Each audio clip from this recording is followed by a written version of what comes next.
In this world, there's two kinds of people, my friend.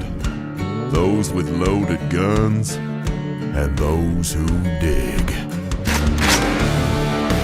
Broadcasting from a Montana wilderness fortress at the headwaters of the Missouri, this is Matt Christiansen Live.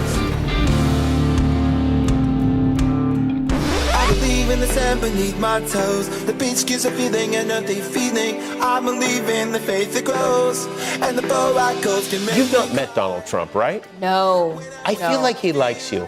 No. I do.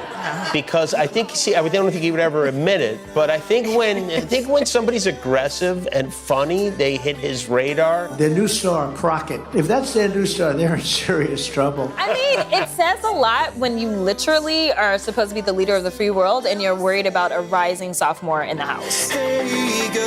Shut up, bitch! I'm just saying. Yeah. Or you wish she was on your side.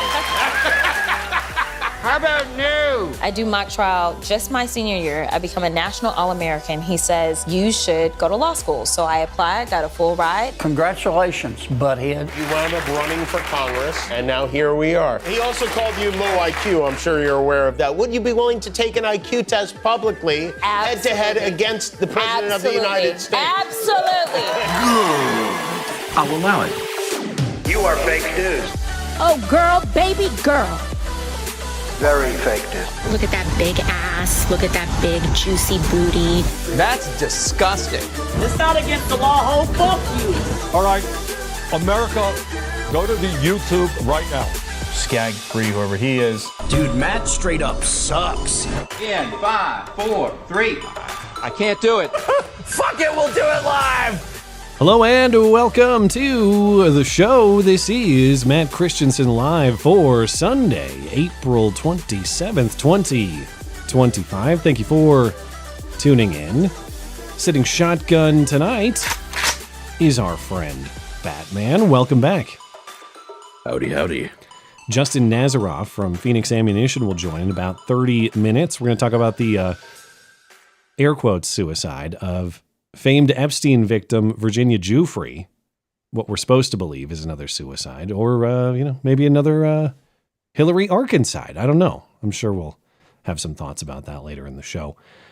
Some other items for discussion tonight. 2 judges are arrested this week for assisting illegal aliens, and the party that just finished attempting to jail their opposition says this is an unconscionable assault on our democratic institutions. I didn't know that we have to respect the rights of judges to have illegal aliens living at their home while they supply them with guns, or escorting illegal aliens out of the courtroom to escape incoming feds, that sort of thing. It's been hilarious to watch this week. This has been a wild ride. Like it's incredible what people on the left will defend these days. Former Congressman George Santos, sentenced to 7 years in federal prison for fraud and other crimes. Will his podcast continue? I don't think so. I don't think he's going to be able to make it in federal prison, but he still has about 90 days until he goes in.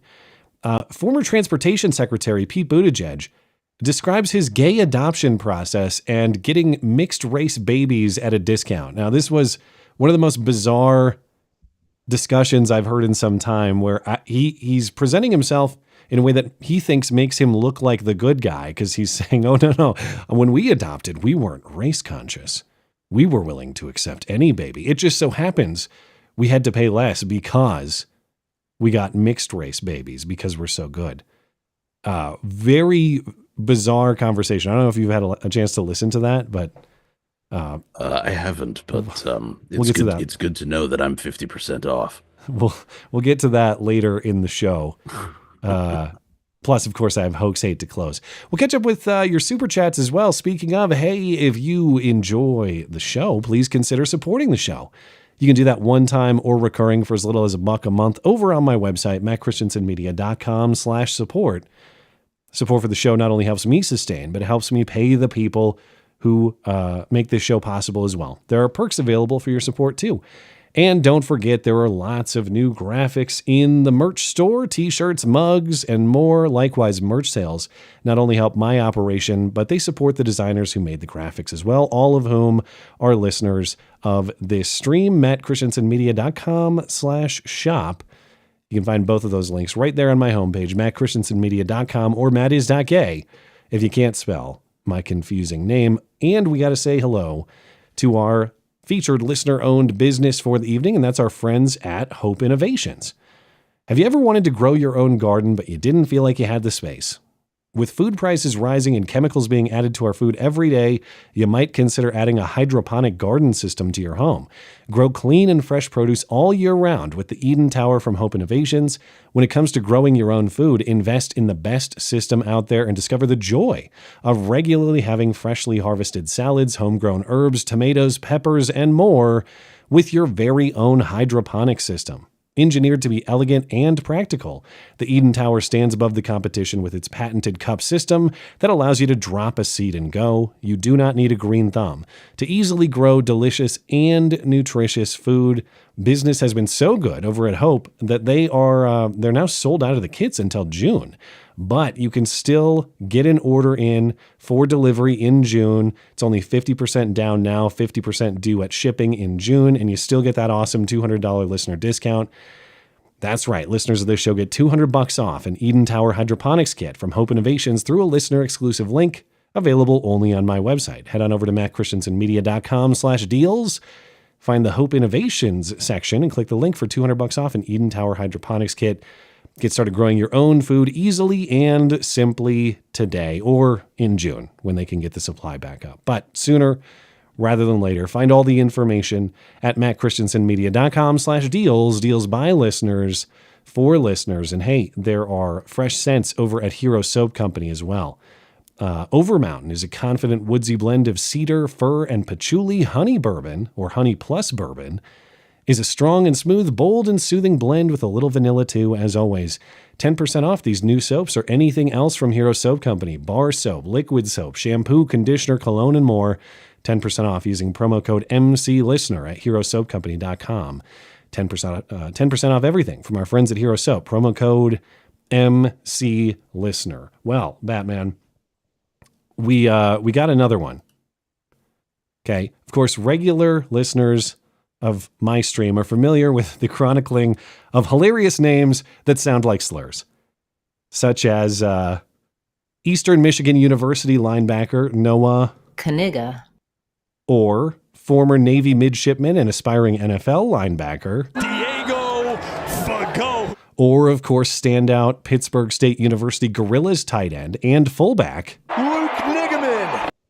And you might know that the coach of the Golden State Warriors, the basketball team, Steve Kerr, is the coach. He has a son named, do you know it? Yes, but only because it's on the screen. No, this is a different guy. Oh, close no, though. No, I don't. It's also Nick. That is Nick Kerr, who is the coach of the Santa Cruz Warriors of the NBA's G League, I believe. But yes, you're right. There we have a new entry, and it's very similar to Steve Kerr's son. This week, the Athletics, the baseball team, formerly known as the Oakland Athletics, but now they're just the Athletics since they're playing in Sacramento on their way to Las Vegas. The Athletics called up star prospect first baseman Nick Kurtz, and Nick Kurtz had an RBI base hit in his Major League Baseball debut. Now batting the first baseman, number 16, Nick Kurtz. 1-2, bouncing ball, through for a base hit, rounding third is Langoliers, he will score. Nick Kurtz, welcome to Major League Baseball. Take a bow, Kurtzy. Well, that was excellent pronunciation by both announcers for Mr. Kurtz, and they're going to have to keep it going to keep their jobs. I don't know if you remember the former athletics announcer Glenn Kuiper. I talked about this on the stream 2 years ago now. Do you remember what happened to him? Yeah, didn't he slipped up and he said, I don't know, he made some kind of slip up and then they absolutely nailed him to the wall for it. He was talking about I have to be careful myself, or Raju Mohan will get me, the Negro Leagues Museum and he accidentally said it in a way that sounded like the thing. We had a phenomenal day today. Nigger League Museum and Arthur Bryant's Barbecue. So if you're working for the Athletics, you do not need Nick Kurtz coming up to bat, but they did a great job. Nick Kurtz! Thank you for the contributions to the soundboard, and Godspeed to those Athletics announcers. Now, over the last few years, we have chronicled the departures of various CNN personalities from the network, or people leaving mainstream media in general. You had Don Lemon from CNN 2 years ago, Jim Acosta earlier this year, Joy Reid over at MSNBC. And of course, these guys leave CNN or whatever their network is, and then they go make a Substack page, and they start up a podcast from their home. Not that there's anything wrong with that. But they act like this is some like new prosperous career for them and not complete cringe.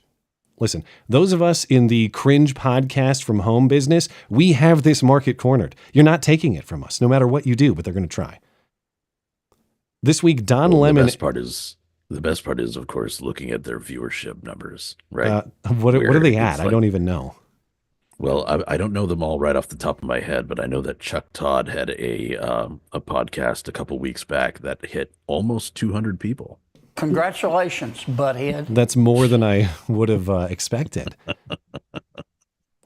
So this week, Don Lemon and Jim Acosta, they may have reached apex cringe, at least in this industry.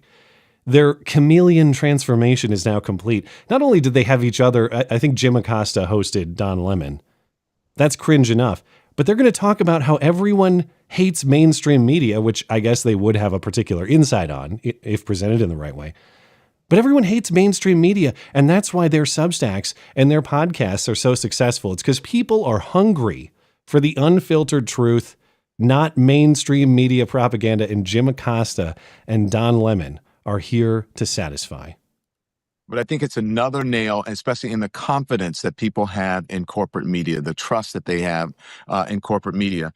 And I think that is why folks like you over here on Substack doing extremely well. I'm doing okay on Substack. Also, you're doing great. YouTube, doing Watch well. Don on Substack. Yeah. Watch Don on YouTube. Yeah. And so I think that's why we're having such success. And they don't care if you're on the North Lawn and the South Lawn of the White House with pancake makeup on and all the lights and the shiny desks. They want people they like, they trust, and they care about. And I think that's figures like us. People can trust that I'm going to tell them the truth. I'm also not going to bombard them with frivolous stuff. I'm not going to have false equivalency on my show. I'm just not going to do it. Yeah. And I think people like that. I hate you all. Die, die, die. How can you understand anybody when their head is that far up their ass? They do have great audio quality considering the circumstances. You're right. Do you think they believe themselves, or is this some kind of bit? No, why do people hate mainstream media? Two of them are looking each other in the face. Yeah. No, they are clinging to what remains of the tatters of their egos, and they're bigging each other up, which for Acosta, given his company, doesn't make him look very good, does it? I just is anybody gonna I don't know. I like everybody else, I didn't watch the full episode. Maybe at some point they ask the question, why do people hate mainstream media? Who did that? Who made people hate mainstream media? Maybe these personalities have something to do with it. But the ironic part for this clip, unlike their shows, this clip got a lot of play circulating on X this week. Tens of thousands of views, tens of thousands of interactions, way more interaction in the brief cringe cut up than the product itself, which is pretty hilarious. Hilarious in that they're talking about like how this is so prosperous for them.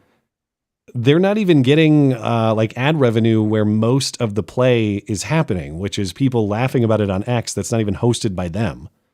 So enjoy. Again, you have to. I think they've demonstrated long before they lost their jobs in the mainstream media that they are completely delusional. And so they just continue to operate under that delusion. And they have the luxury of doing that because they were paid millions of dollars for nobody to watch them. Maybe it's resume bullet point 1 when you apply to CNN. I don't know. I've never done it. Moving into these judges who were arrested this week, I was reminded of a clip I saw a few months ago, but I forgot about. And it reminds me of the spirit of LaDonna. Of course, LaDonna being the Seattle woman who was caught on video in a racist rant against an Asian woman at a gas station, saying, It's not against the law, ho, fuck you. Right. So this similar woman of size and color was caught on video in some sort of traffic dispute, telling someone she would call Trump on him due to his perceived immigration status. I'm calling Trump on you, you illegal motherfuckers. And that was really it. Like, you could go to X where people sent me this clip. It's from February, and there's no context for this. At the time, I looked up and down, like, who is this woman? Where did this come from? And I couldn't find the context, and I usually don't like presenting things when I can't find the context, so I just set it aside, even though the sounder potential is great.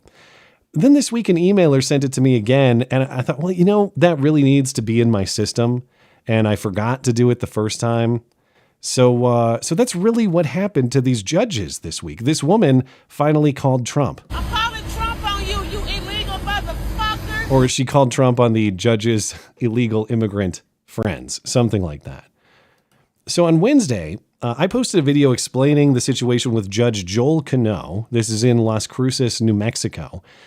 Judge Cano resigned abruptly last month without explanation. And implicitly in his resignation letter, he was saying, implicitly in the letter he wrote, it was just a resignation. Like, I'm done with this job. I hope, or it was a retirement, I guess. I hope all of you have great retirements when the time comes, he wrote in this brief letter.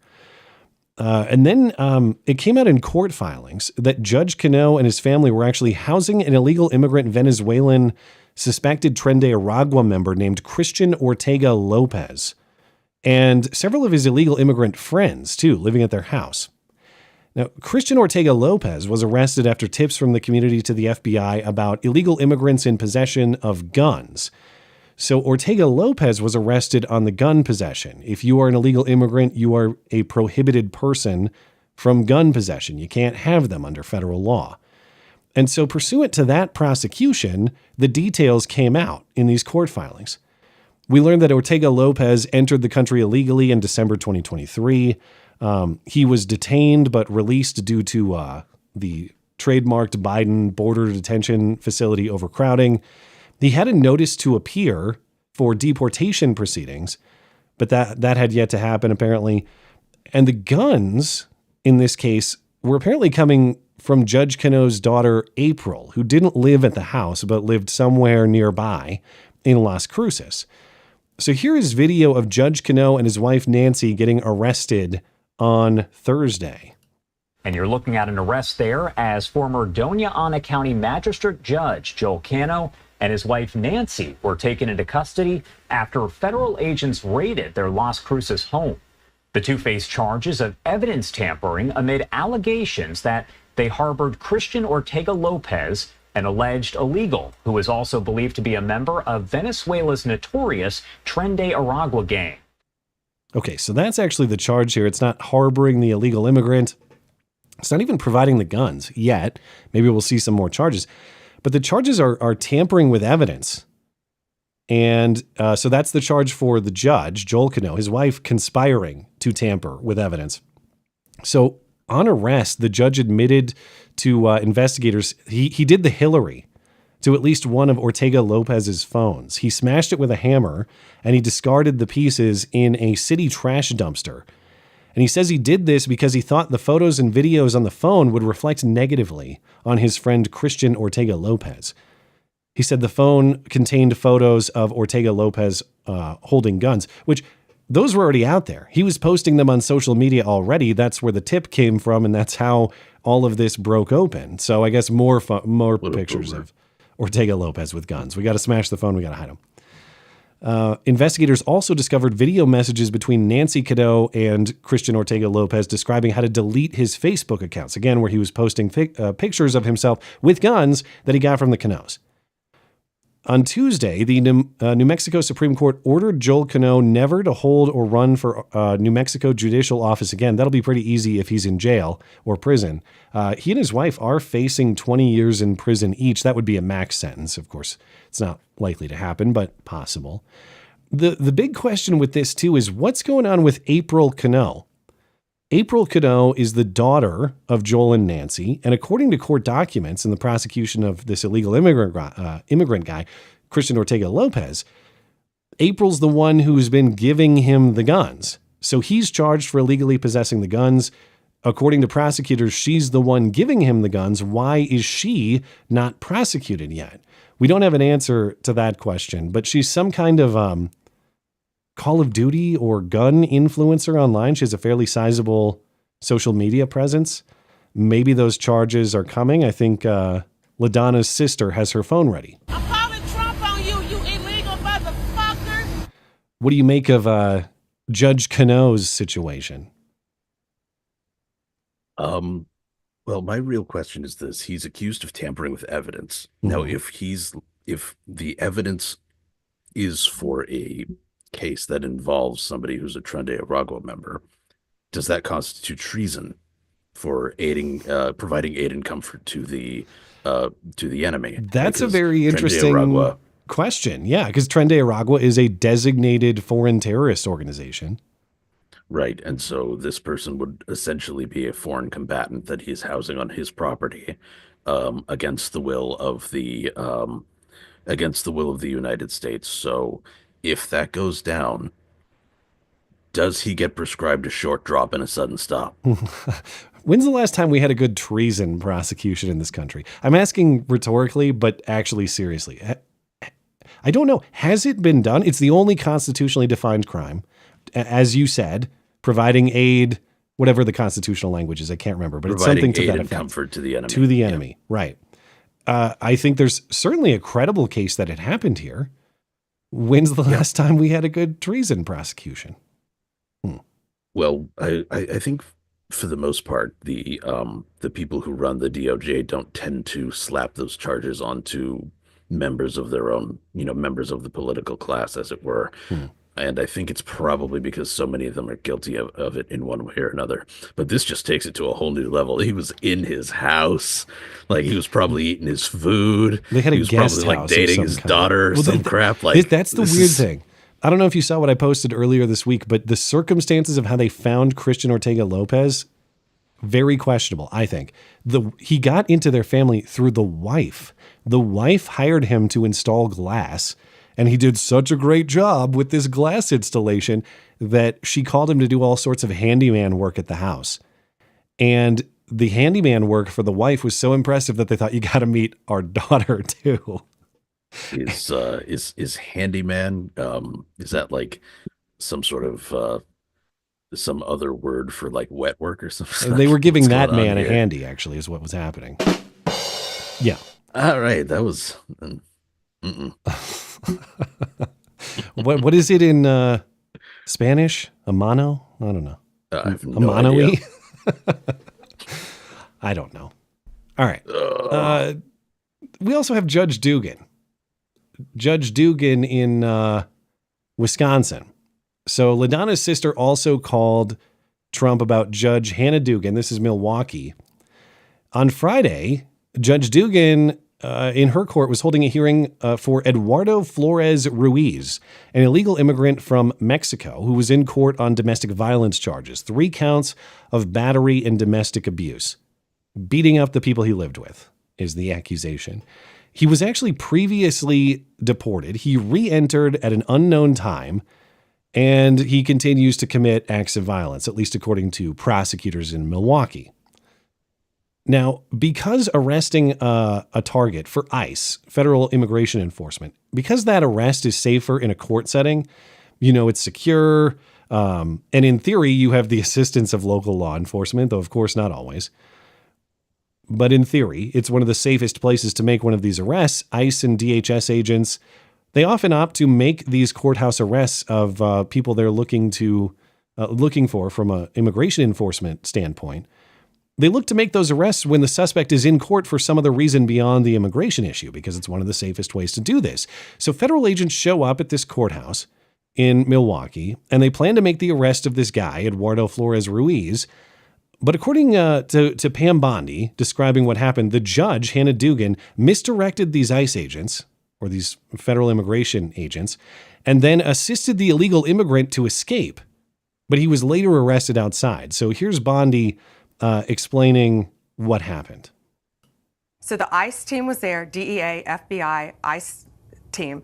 They're outside the courthouse, courtroom. They're in the courthouse. The judge finds out that they're there to arrest him. And the way he got on the radar, of course, is he got arrested. He beat up these people. So she knew they were there. They were outside. She comes outside the courtroom and is visibly angry, yelling, raising her voice to them. She directs them to go see the chief judge.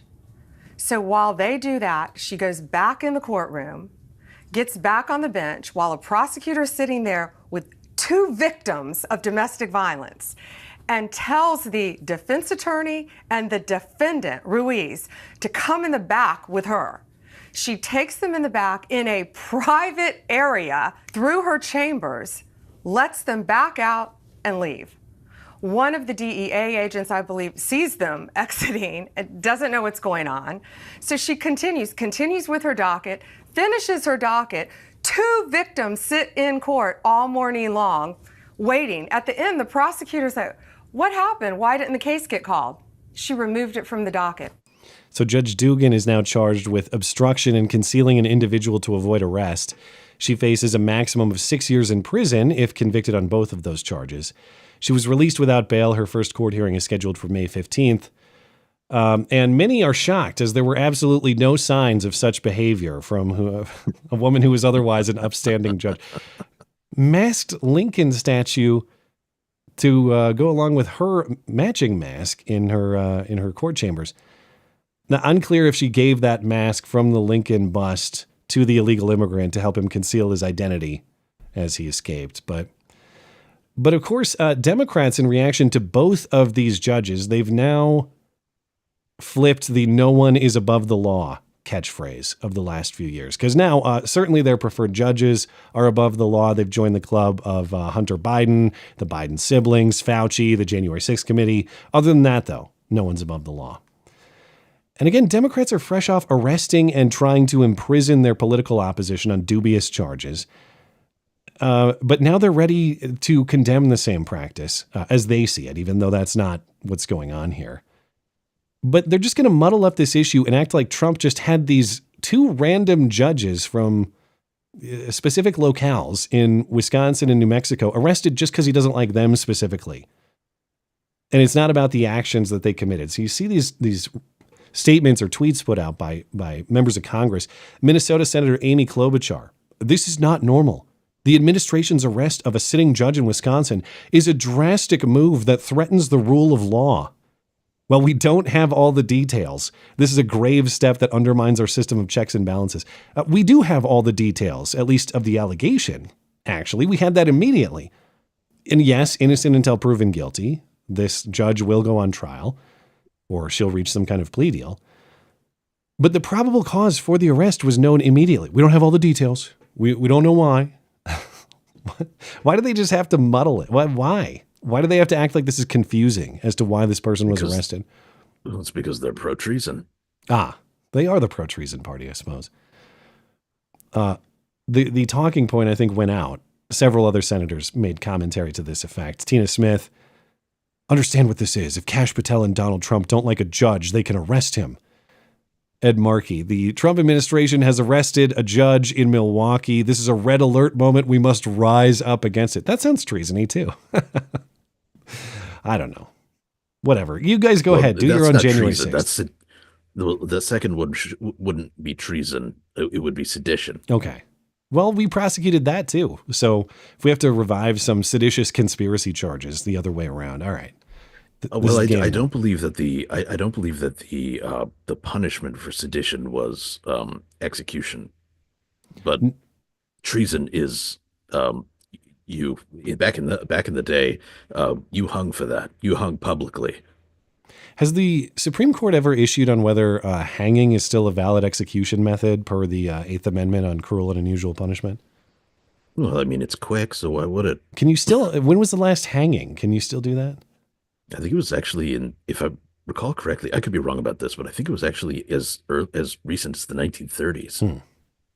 Well, other members of Congress speaking about this, Congressman Jamie Raskin, of course, leading the impeachment of Donald Trump on made-up nonsense charges. He also warns that this is clearly an act of arbitrary fascism. He was on Rachel Maddow's show, and he said this is an attack on judicial independence. And actually, Trump has been obstructing and interfering with Judge Boasberg in that deportation case. So really, all the Trump people should be charged for defying his order for the exact same reason. It seems to me that Trump having a judge arrested is a reckless and desperate move. But to me, this mostly just seems crazy. Well, I regard it very much within the prism of what we've been dealing with over the last month, which is an intense assault on judicial independence. And now they're arresting judges.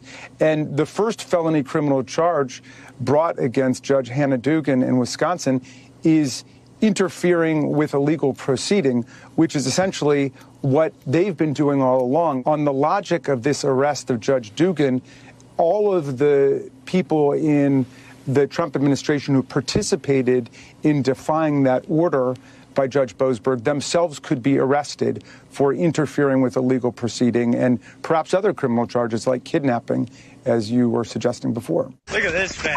Yes, I'm sure the Trump DOJ will get right on top of charging the Trump DOJ very soon. But these things are not the same, okay? This judge obstructed the execution of a valid arrest warrant. In the Boasberg case, Trump appealed his orders. Remember, he said, turn those planes around, bring those illegals back. And he didn't turn the planes around. The Supreme Court on appeal said that Boasberg didn't have jurisdiction.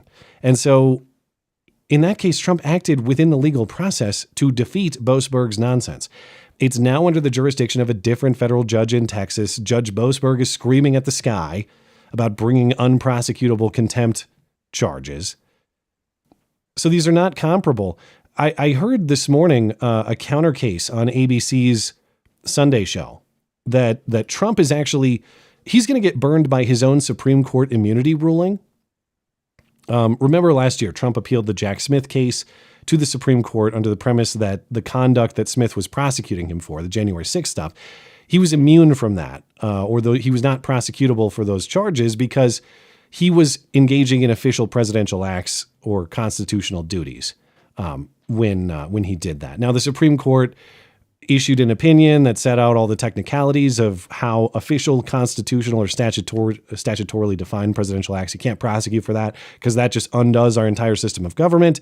But for private acts, you can prosecute the president. Like if the president just goes out, sneaks out at midnight and shoots a guy in the face, yes, you can prosecute him for that because there's nothing in the Constitution that describes that sort of behavior. Now, we never got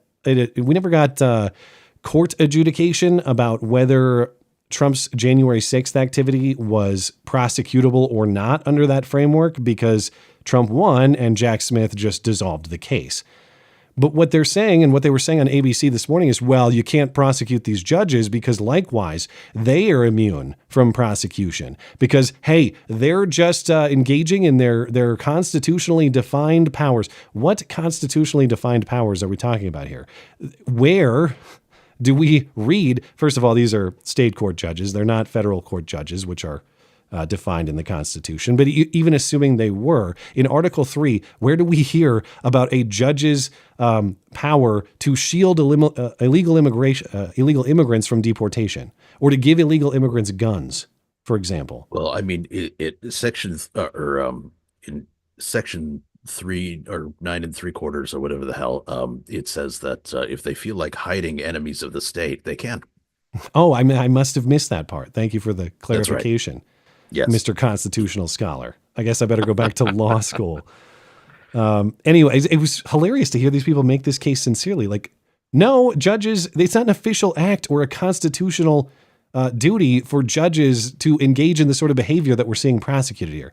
Apples and oranges, but what else is new? Anyway, I got to get to my guest. Oh, sorry.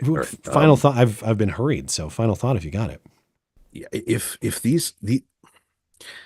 something needs to be done about the level of abuse that we've been seeing from these judges. And it's nice that these two have decided to step up so far that they've been able to get nailed. But so many of them are just keeping their heads just above the line, or just below the line, rather, so that, the lawnmower can't come and whack it off. So they do everything they can to obstruct Trump, to get in the way of his actions, which of course the American people voted for.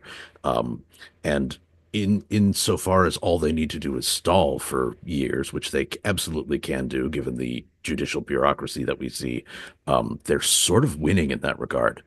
And there needs to be a solution to that, and there needs to be one quick. And I don't see how that plays out. Well, I'll have my treason correspondent Batman get right on that and create an effective plan. We'll have to. Just to your point, I knew the definition. That's all it took. We'll have to lower the blade on the lawnmower a little bit. You get out your tools. It's not that hard to do. All right. I will see you back here in about a half hour. All right. All right, tell Justin I'm a huge fan. I will do that. I'll be right back. All righty. All right, stand by.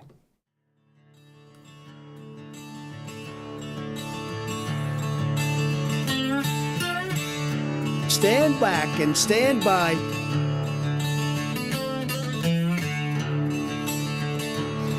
Batman, you got to leave the call, though.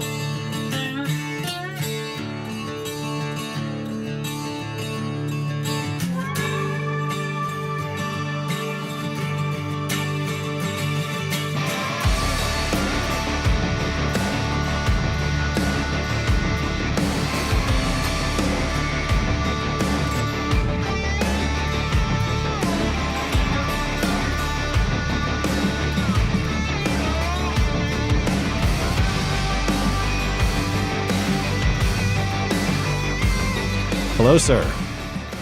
What's going on, Matt? I just outed my guy Batman because he forgot to leave the Zoom call, and I said it on the hot mic, but he told me before you joined, he wants you to know he's a big fan. So I assume of the tweets, Yeah, hopefully. If people don't know, Justin owns and operates. Well, I assume for the ammo. Actually, what the hell am I talking about? Anyway, you come for the ammo, you stay for the memes at Fenix Ammunition. Right. Out of Novi, Michigan, Phoenixammo.com, Phoenix with an F, Phoenixammo.com, at Phoenix Ammunition on X. But yeah, the saga continues. They have claimed another one. I am not suicidal. You have any thoughts up top about the claimed suicide of famed Epstein accuser Virginia Giuffre? It seems to me that Trump having a judge. I do it once a stream. Sorry. Oh, you're good. Yeah, I mean, this is a tough one. I'll be honest with you. Of course, I want to jump on the train of they just whacked her, but I feel like this one might be on Pam Bondi. To be honest, these people have been waiting for so long to see if anything's actually going to happen with Epstein being, the people around him being charged and all this coming to light. And they keep dropping these teases and nothing ever happens. And I'm so black pill on it right now. I can't imagine if I was in her shoes thinking that something was going to happen, having the attorney general come out and say that we've got all these binders of documents that we're going to release that nobody's ever seen before. And then that turns out to be a whole bunch of BS. So it's a tough one, man. She might have done it, but I don't know. I have a hard time thinking which one I want it to be more of, if that makes sense. I'm torn because, as I'll get to here, I think that some of the stuff that Virginia Giuffre has been saying doesn't really add up. Like the bus crash stuff seems very odd, but the things aren't mutually exclusive. Like you could be horrendously abused and it makes you crazy and you say and do crazy things later in life. So it is a hard one to interpret. But what do you... Ye of little faith with Pam Bondi. Don't you know that the suicide was faked to put Virginia Giuffre in the witness protection program so that she can go straight to the big truck that Pam Bondi has and help her shovel all those documents out of it? It's coming. Yeah, right. Yeah, it's always coming. I mean, the problem is this is what Republicans do, though. People are still talking about Benghazi, and yeah, I mean, we'd all love to see somebody hang for that, metaphorically speaking, but it's just probably never going to happen. We're not going to get Fauci. I don't think we're going to get Epstein. I heard somebody arguing with me the other day, a conservative that I know, was telling me that she watched a whole documentary about how Harvey Weinstein didn't actually do it. So I don't know. I saw a post the other day that was talking about how women in Hollywood were way hotter under Weinstein. Like, say what you will about Weinstein. Yeah. At least women were attractive in shows back then. Okay, right? He knew how to pick them, right? Yeah. I mean, yeah. I don't know. It's like the same thing with Hooters. Like that place used to be great 15 years ago, and then they just DEI'd it. And I haven't gone in for a hooting recently. Put Harvey Weinstein back in charge. You're telling me they don't hoot like they were going bankrupt. Okay. Oh, did they? All right. They were going. They filed for bankruptcy. I thought. I want to say I saw that like a month ago. Huh. And so who knows? But yeah. Anyway, getting back to where we were, I like I said, I'm so black pill on these things. We just keep chasing our tail, and a lot of time gets wasted. How much time has Pam Bondi been wasting on this stuff, and she could be getting other things done. We're still waiting for her to get back with us on the report for what gun laws that they want to get rid of. Oh, yeah. So again, something that's probably never going to happen. Yeah. But yeah. Well, let me I don't know what to say. Go through the facts a little bit on Virginia Giuffre's supposed suicide. So, of course, Virginia Giuffre was kind of the most high-profile Epstein accuser. She's the one who was speaking out when Epstein was actually arrested this time, put on trial. Of course, he kills himself. Ghislaine Maxwell, after the Giuffre accusations, gets convicted. She goes to prison. So here's some reporting over the weekend about the official story of the Giuffre suicide as revealed by her family. When the scope of Jeffrey Epstein's crimes finally came to light, Virginia Giuffre was the woman at the center of the story, publicly sharing painful details of her own experience. In a statement, her family announcing the 41-year-old mother of three took her own life. Giuffre said she was recruited by Epstein's girlfriend Ghislaine Maxwell when she was just 14 years old. According to Giuffre, it was the start of years of sexual abuse by Epstein, Maxwell, and their friends. It was that constant, we own the police. You can't run. You can't tell anybody. We'll never be held accountable for this. At age 17, Giuffre said Maxwell and Epstein directed her to have sex multiple times with Prince Andrew, an allegation the prince denied. In one of her last social media posts earlier this month, Giuffre said she was hospitalized after a car accident and was gravely injured, posting a disturbing photo. But days later, she was released. Had you followed what's going on with her family down in Australia where she was living? Not exactly. What was the deal with that? She married this guy, Robert Giuffre. Her name was different when she was allegedly abused back in 2002. They have 3 children after the marriage. As far as I understand, they're all after the marriage. So they're all 23 and younger. But recently, and when I say recently, I mean, sometime early this year, they started separating, and she said this guy is physically abusing her. Like, he's beating me up. And they have this ongoing child custody battle with a divorce proceeding happening right now, too. So you obviously have the Epstein stuff, but then you have this divorce stuff going on, too. And I'm not saying that I think her husband killed her or something, but she had a lot of enemies, of course, historically and currently. Yeah, she did have a lot of enemies, but in my head, I start thinking, okay, well, maybe her biggest enemy was herself, and I'm not trying to blame her for any of this. And I've known people who have done the same, so it's a hard thing to think about. But you've got this ongoing stress. She's in the press all the time. Nothing's getting done. You're in the middle of a divorce, and if this guy's hitting her, that's horrible, and she has every, right to get out of that. But man, it's she's been living a pretty rough life, to put it mildly. And as no fault of her own advertised. in some ways, but yeah. But yeah, this is one of those cases where I don't know who to believe or what to believe.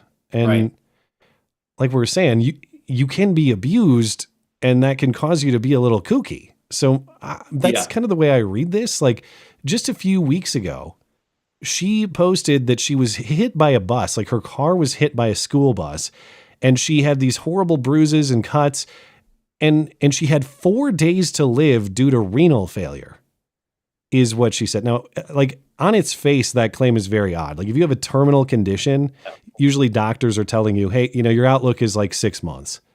4 days is a very specific time frame. Like you're going to pass in, 4 days. Like, I've never heard of that before. So, and the other issue with the bus situation is everybody else involved says that is not what caused her poor health. The parents of the kids who were on the bus, they're saying their kids are fine. It was like a very minor crash. Minor accident. Yeah. The police are like, nah, nobody was hurt. So however she went to the hospital, it wasn't from the scene. She wasn't like taken by ambulance from the scene. Police said it was minor. Bus driver said it's minor. Here's the one odd thing I think about the car crash, and tell me if you think this is weird. According to the New York Post reporting, and I've seen other people add some detail to this, the slow-moving white Toyota Highlander, so that's Giuffre's car, that was hit by the school bus, was driven by a 71-year-old woman, and people are saying this was like a 71-year-old caretaker for the family. But we don't know who that is, what this lady's deal is. Why does a 41-year-old woman have a 71-year-old caretaker if that's driving at all? Yeah. What do you think that's weird, or is that just reading into the story too much? Who knows, man? Like I said, the more I hear, the more I start to think, well, this is probably exactly what I would expect to happen, because maybe this guy was hitting her, and that was the excuse she had for what happened to her, and she wanted to blame it on the bus because she was trying to protect him. That's true. I hadn't thought of that at all. Maybe she's, she got the 71-year-old driving. Maybe she was taking something. She took a couple too many Xanax or something like that and couldn't drive. I mean, it could be literally anything. I'm just speculating at this point. But yeah, you start hearing more about the life of somebody that's been through a whole lot of trauma starting back before the age of 17. I've known enough people who've lived those kinds of lives to know that I could almost never predict what was going to come out of their mouths next. And half of it, I wasn't sure what to believe and what not to believe. You got funny injuries and, oh, I'm sick and this and that. And it's like, okay, well, maybe you're also just doing a bunch of drugs. Yeah, could be. And if we believe that like, if you want to go the full tinfoil and think like the lady driving the car was coordinating with the bus driver to try to kill her, and everyone at the scene was in on it, they just failed for some reason. If that's what happened, it's not a good look for this lady Victoria Hervey. This is a woman who formerly dated Prince Andrew, I guess is still friendly with Prince Andrew. I don't know what the relationship is, but she's on Instagram posting the pictures of a beat up Virginia Giuffre, ostensibly from the bus crash, saying karma. And there's a long text post that reads in part, the pain caused by her lies, destroying lives, tearing families apart, all for money.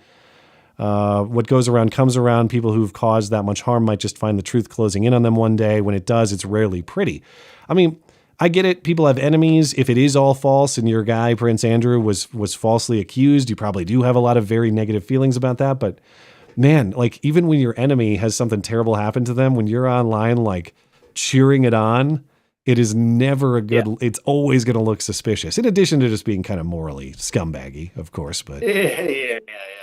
I mean, I did make fun of Diane Feinstein when she died. Oh, that's true. You're the wrong guy to talk to. I forgot. You cheerlead. But I would say that's deaths of your enemies justified. all the time. I mean, I don't know who this woman is, but you're here defending your boy, Prince Andrew. I mean, that guy's kind of a piece of shit for a lot of reasons, not just for being involved with Jeffrey Epstein. I mean, he's like royal family. I mean, he's scummy. So like, you're going to get on Instagram and start talking a bunch of smack, and I don't know, elitist POS people making fun of, your average everyday person in any scenario is bad. At least in my case, like, again, Dianne Feinstein, she's a POS, so I feel no moral qualms about Well, now that, I feel like I have to be complete. Did you have anything to do with the death of Dianne Feinstein?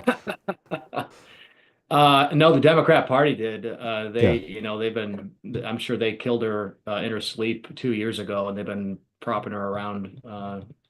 Who knows? Well, speaking of their antics, Virginia Giuffre did the thing. Back in 2019, she actually tweeted it. She said the Jussie. I am not suicidal. She said she was, she said, this is at the time she's making these Epstein and Prince Andrew accusations. She posted on Twitter, "I'm making it publicly known that in no way, shape, or form am I suicidal. I have made this known to my therapist and GP. If something happens to me, in the sake of my family, do not let this go away and help me to protect them. Too many evil people want to see me quieted." Now, of course, that's 5 years ago, maybe 6. Times can change. People who you think are healthy do kill themselves all the time. But it is, I mean, how can anybody not raise an eyebrow looking at that? Yeah, it is crazy. It is. But I'll be honest, when I see that kind of thing posted, I say it's about a 50-50 shot, because I think if you're in some kind of a desperate situation where you're posting on the internet that if you kill yourself, that it was somebody else, then it's like, man, you're mixed up in some shit, and maybe none of it's your fault, and maybe they really are trying to kill you, and that's fine and well and good, but it just seems like that tells me you're in a mental place where you've at least considered it. And so, 5-6 years later, you've been doing, you had a pretty rough life over the course of that time. You're getting a divorce and all this stuff's been happening. So I don't know. I feel like everybody does that now, now that it's sort of like the new meta, I guess. You gotta post on the internet that Hillary Clinton, you've got information on Hillary and that you're not suicidal and everything. So it's sort of like, I feel like this is gonna happen more than once, because everybody's got to post at some point. But everybody's exactly. But I do think you can tell the difference between like a meme post and something completely serious. And I don't think that is a meme posting at all. I think that is a dead serious I wouldn't thing. say it's not meme posting. I feel like it's what's the right word? Like just sort of slightly crazy person posting. Yeah. I think this is a good idea, and maybe a little attention seeking. Again, it's like I feel like I'm walking all over her grave or something. But it's just sort of a pattern of behavior that you notice. And I mean, who can blame her if all that really happened to her? I would be trying to seek the same amount of attention. I would want everybody to know. I'd be doing everything I could. Speaking of her grave, it's uncertain though. So if Pam Bondi opens up the U-Haul and Virginia Giuffre pops out, surprise bitches, and she's throwing out real binders left and right, will you forgive Pam Bondi at that point? Would that be enough to earn her trust? Yeah, but I mean, sure. I'll say it absolutely, because I just know it's never going to happen. Safe bet. It's a safe bet. Yeah. Well, you brought this to my attention, and I didn't look at it much today other than to watch the surveillance video, but there's some sort of saran wrap based vandalism and or air quotes prank going on in your neck of the woods, the Michigan State Legislature. So give me a rundown of what this Democrat, I assume, this Democrat state legislator is accused of doing. And I have the clip of her antics whenever you're ready for it. Yeah, so we've got this sort of squad of, it's like the bitch squad. There's, I don't know, 5 or 6 state reps, all women, all very, very, very leftist. And so they've, obviously because we've got Whitmer in control, they've got this whole like girl boss thing across the whole state government, and they're just getting to the point where they're fully unhinged. And so Julie Brixey, this state rep, apparently went out and saran wrapped Rep Matt Maddox's car, who is a pretty outspoken Republican. And so she saran wrapped his car and then proceeded to go back into Congress where they were in session, and had them make an announcement that there was a BMW out in the parking lot with this license plate number, and it's got the hood and the trunk are up and all the doors are open and it's running or something like that. Yeah. And so Matt thought, well, I'm not going to go out there. And so he sent one of the officers out there just to go take a look, because they were in session and he didn't want to leave and miss, I don't know what they were doing. They were talking about something or voting on something or whatever. And so obviously they went out there and saw that the car was saran wrapped and not, running or anything like that.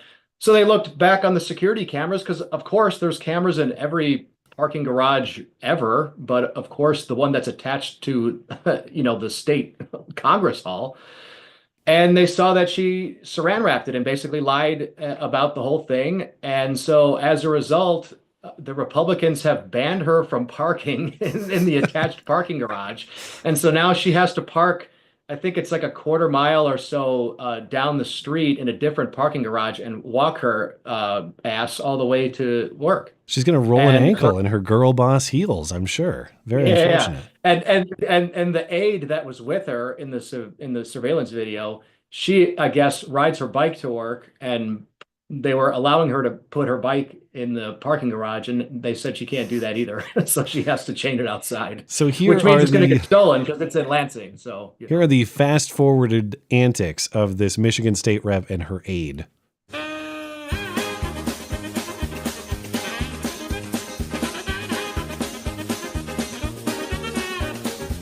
Yeah, it's so pathetic too.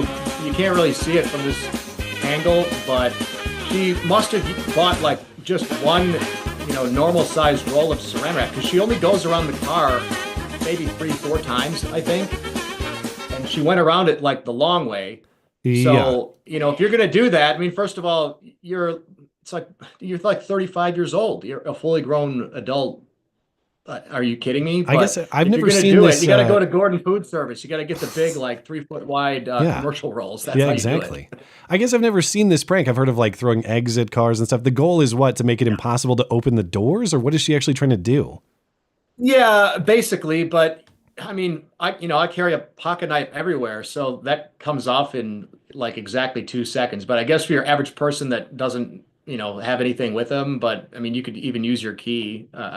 But yeah, that's the idea. That's it. So the whole thing was just like a lame stunt to laugh at this political opponent, but then they lie about it in the legislature, I guess, I mean, that's really the part that separates. Trying to get him to leave. Yeah. So that's where it separates like haha prank from like genuine interference with legislative business. If you're getting if you're interrupting the business of the legislature to go have this guy like clean it's like the whatever. Bowman pulling the fire alarm. Yeah, but he was you're like one step above that.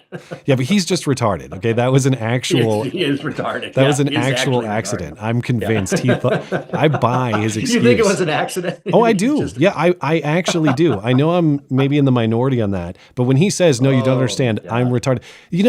Whenever I talk about Bowman, I always reference the performance, the test scores at his school, and I learned about that through you. It was a Twitter. I think you tweeted it way back when, and I've never forgotten that, because he actually runs the school in Zoolander, the Jamal Bowman School for Kids Who Can't Read Good. School for kids who can't read good. Yeah, he does it. And that's why when Jamal Bowman says, no, you misunderstand, I'm actually retarded, I'm like, yep, case dismissed. Yeah. He is retarded. If somebody says they're retarded, you should probably believe them. That's true. They have to demonstrate some evidence, but I think Jamal Bowman sufficiently has. Whatever he's doing now. He's out of Congress now. Before I let you go, last week I went through all the David Hogg related antics. I think last time we talked, he had just been picked as DNC vice chair. Yeah, that's but right. Now he's trying to he's trying to use $20 million of his very grassroots money to primary Democrats. Totally and the party's all pissed off, and the chair is coming out and saying, you better cut that shit out. But he can't actually do anything because there's no rule in the party against what Hogg is doing, and they can't remove Hogg without changing the rules. So they're just trying to browbeat him publicly and behind the scenes, but Hogg doesn't really care. So, what do you? only one of these dying things can survive, David Hogg or the Democrat Party. It seems like the fight is on. Who's your money on winning this fight? I think the Democrat Party. I mean, if it was like AOC and they were in this kind of a position, I could see it. But like David Hogg doesn't have big enough tits to convince them to not get rid of him. Like that's just not going to happen. So I mean, look at the guy. You know, they've got 1,000. He's like central casting for soy-fed Democrat guy, and so they can find 1 million of him anywhere. You know, they've got that Harry Sisson. They've got. I don't know. They've all got the same name, I feel like. That was the funniest part about Hogg. When I was talking about this on the stream last week, and Hogg was making his point about why he has to primary these people. And he said, and I know he's talking metaphorically, but he said, the Democrat Party's script is fine. We need better actors. Now, of course, the script is not fine. The script is garbage. But a guy who's like a theater kid accused of being a crisis actor, all of these things, for him to say... unironically, we need better actors in this party. I thought it was so funny that was his go-to talking point. CIA, isn't he? FBI. His parents are or FBI, right? Okay, yeah. So that's all they do. Like you've been acting your entire life. That's his prescription. We need better actors. Anyway, appreciate you stopping by, man. PhoenixAmmo.com, Phoenix with an F, at Phoenix Ammunition on X. Anything else you'd like to promote before you're out of here? Not really, but it's getting to be summer, guys. It's finally nice outside here in Michigan, so get out, shoot your guns, go train. I was actually just down in Ohio with Haley Strategic a couple of weeks ago. Highly recommend those guys, but there's a ton of great training companies. So even if you already think you're a good shooter or you already are a good shooter, go out and get a chance to get some professional instruction. I think you'll get a lot out of it. And honestly, it's just an opportunity to be around other like-minded people. I'm actually turning 40 this year, and I have my hobbies and my stuff that I do. And so it's, sometimes hard for guys to meet other guys. And so going out to a 2 or 3 day training class is a good chance to meet some people that are doing much better than you are in life, and maybe some guys who are doing a little bit worse, and it gives you an opportunity to learn and teach at the same time. So just always pay your own way. Don't get caught up by Dan the Fed in Michigan, who wants you to go to Wisconsin to visit his really awesome. You don't want to end up like on the road professional to companies. On the road to Governor Whitmer's mansion someday. Sincerely speaking, I think you're exactly right for that reason. Like a lot of that Whitmer stuff, it's not just the practical role that it plays in your life, but I think a lot of that like Whitmer hoax stuff is designed specifically to get you out of that mindset, so you don't go do exactly the sort of activities that you're talking about. So exactly. They don't want you to train. They want people to think that it's weird. But if you want to make it less weird, you got to make it more popular. That's you just have to increase the proliferation. So bring your buddy that's never trained, go try out some of that expensive gear that you bought that you've barely touched, go see how it runs and meet some great people along the way. Wise words. Well, I appreciate you stopping by. Thanks as always. And I'm sure we'll speak again soon. Anytime. All right, there he goes. PhoenixAmmo.com, Justin Nazaroff. I will go grab Batman and we'll get right to your super chats. I will be right back. Stand back and stand by.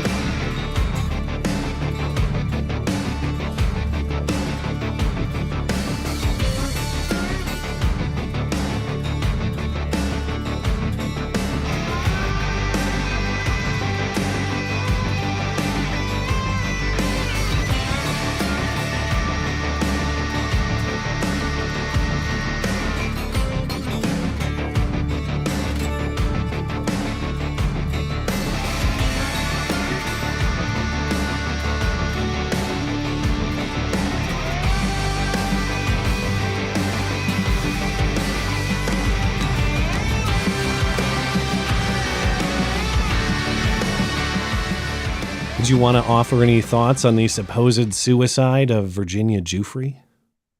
Yeah, well, like I was saying before the show, I think that this is one of those cases where it's totally legitimate to think that she actually did off herself, because her story strikes me as so bizarre and all the details are so wildly out there that it could be 50-50 to me, like flip a coin. Did she take herself out because she had been traumatized to the point where her life was never the same again after that? It's possible. And some people just don't deal with trauma very well. On the other hand, I think there were a lot of powerful people who would have wanted her silenced. I think the most likely explanation is that a lot of people wanted her silenced, and but it was already easy to dismiss her because of how sort of nutty she was being, so they didn't need to resort to, I don't know, wet work. And they were probably just relieved that she's gone. Yeah. And I suppose much like everything Epstein related, we're just not going to find out. We're not going to get the truckload. We're not going to get the documents. We're not going to get much from the family in this case about what exactly happened with her. And I don't even say that like skeptically or cynically. I mean, I get it. You lose a family member. Yeah. I'm not demanding that they come out and tell me more stuff. It's just, a grieving family. I'm sure they don't want to talk about it much. But it does lend itself to the lingering public mystery about all of this. So. Yeah. Agreed. And pertaining to Justin, I'm a fan of the tweets, and actually I'm a big fan of the ammo as well. Oh, I've purchased thousands of rounds from Fenix Ammunition, and they're wonderful. I'm sure he appreciates the business. I don't know why, like in my mind, it's almost more of a meme company, not to discredit the ammo. It's great ammo. It's American made. Hey, you can use promo code MC Listener and get 5% off, and it ships straight to your door, assuming you're in a free state. I discovered them through the show. Yeah. So it's a great product. It's just like the Twitter, he's so good at getting tweet traction that it's a huge boon for his business too, And so I even signed up. I never do this, but I signed up for the emails with deals and stuff like that. Yeah. And even those contain memes. It's wonderful. Like you buy a bag of ammo, he sends you a meme printed right on the bag. So, which of course I don't specifically endorse in full compliance with the YouTube terms or whatever Raju Mohan says. I don't know. Anyway, I got to get to Super Chat. Right. Proto says, Holy Week is time traveling with Christ as he raises Lazarus from the dead, enters Jerusalem, is betrayed, institutes the Eucharist, is arrested, scourged, crucified, died, buried, and rises from the dead 3 days. It's scourged. Later. Did I? You said scourged. Is that how that's a word I'm not familiar scourged. with. I'll take your word for it. I mean, I said epitome. I did my best. Here's the thing. How do you spell the word you're talking about? Scourged. See, the word I'm looking at is Scorraged.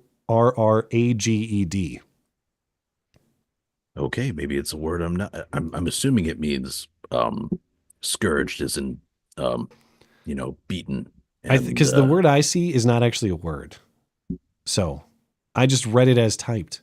But okay, fair That's enough. beside the point. Happy Easter, Proto. God bless you. He also says, thus as Orthodox Christians, we say Christ is risen. He is risen 40 days from Pascha, Easter, to the ascension of our Lord and God and Savior, Jesus Christ. Well, happy Easter to you and yours. And God bless you. And I'm sorry for my brutal pronunciation. I'll do what I can. K-Berg. Number 1, excited for Rust. Is that movie coming out soon? I will watch it. I will watch Rust for sure. I will too. Somehow. What do you mean somehow? No, don't worry about it. Okay. Can you give us a movie review of it? I'm not committing to that right now, but I will watch it, and that would probably be a rare instance where I'm not saying I'm going to do the full formal movie review write up and revive the bit, but given the political significance of that movie, that is one I might talk about in a little more detail on the stream. 3, did you hear Blonde? If you want to do a full movie review and do that segment, excuse me, I'm totally willing to do that with you. Well, we can talk about it. Yeah, maybe we can remove that or review that movie. 3, did you hear Blonde on the Backlash? Her co-host mentioned you and your former Russian and Jewish alignment with Tenet.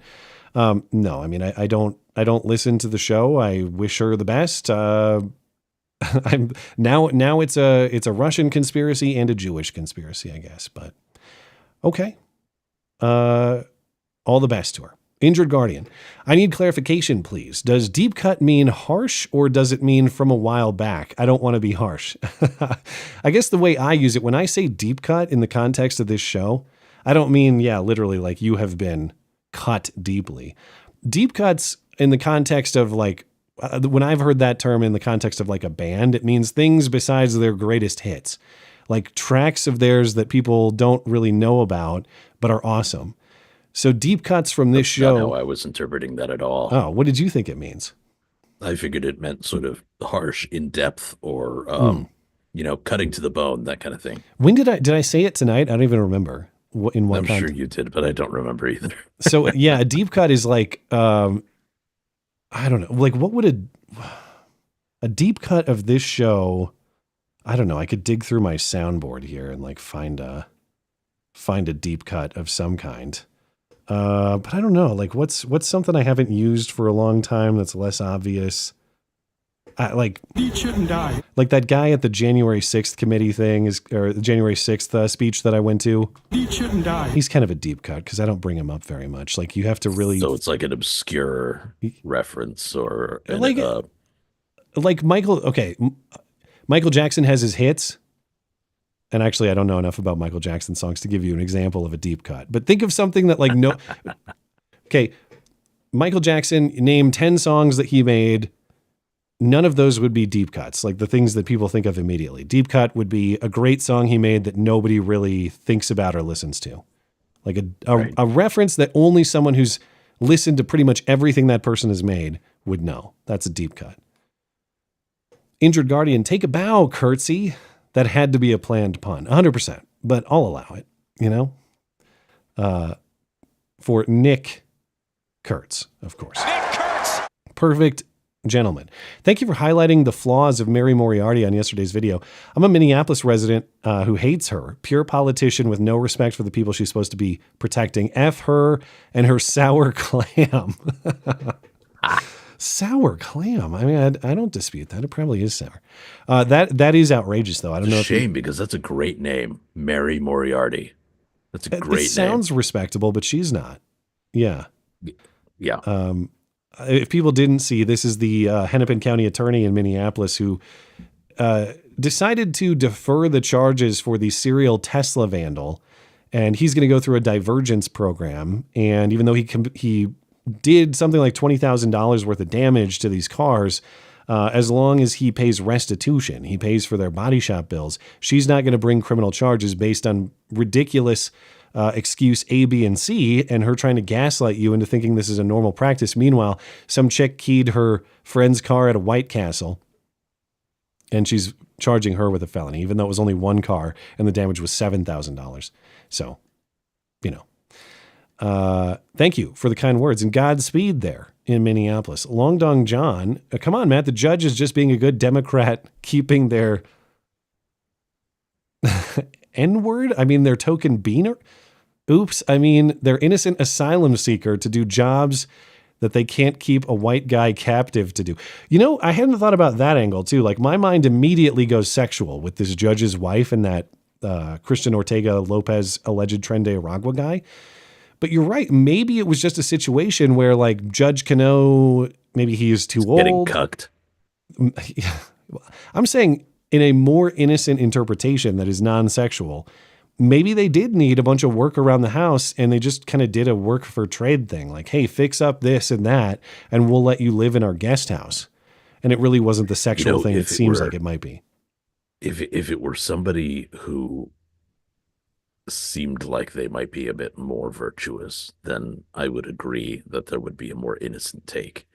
But in the context of modern day Democrats, I'm sure there was something sexual about it. They got tips from Paul Pelosi about a good time, and they were acting That's on right. it, I'm sure. Esoterica Unbound. She found his number. In reality, she found his number on a public bathroom stall. I got a story about a public bathroom stall later in the show. Oh, good. Looking forward to that. Esoterica Unbound. It's in the Hoax Hate segment. I tend to be very anti-anarchist, since building a civilization is so much more work than tearing one down. But the subjects of today's show make me want to break out the accelerants. Also says maybe it's just that I am 10 days out of a rotator cuff surgery and have metabolized the last of the oxy in my system. Well, Godspeed. I hope you have a full recovery on that. We love you. You're very special.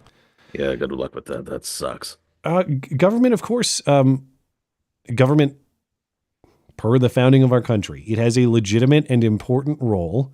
However, it must be properly limited and severely limited. It must have defined constraints that it cannot go outside of. Otherwise, we have to deploy the preferred mechanisms of our treason correspondent.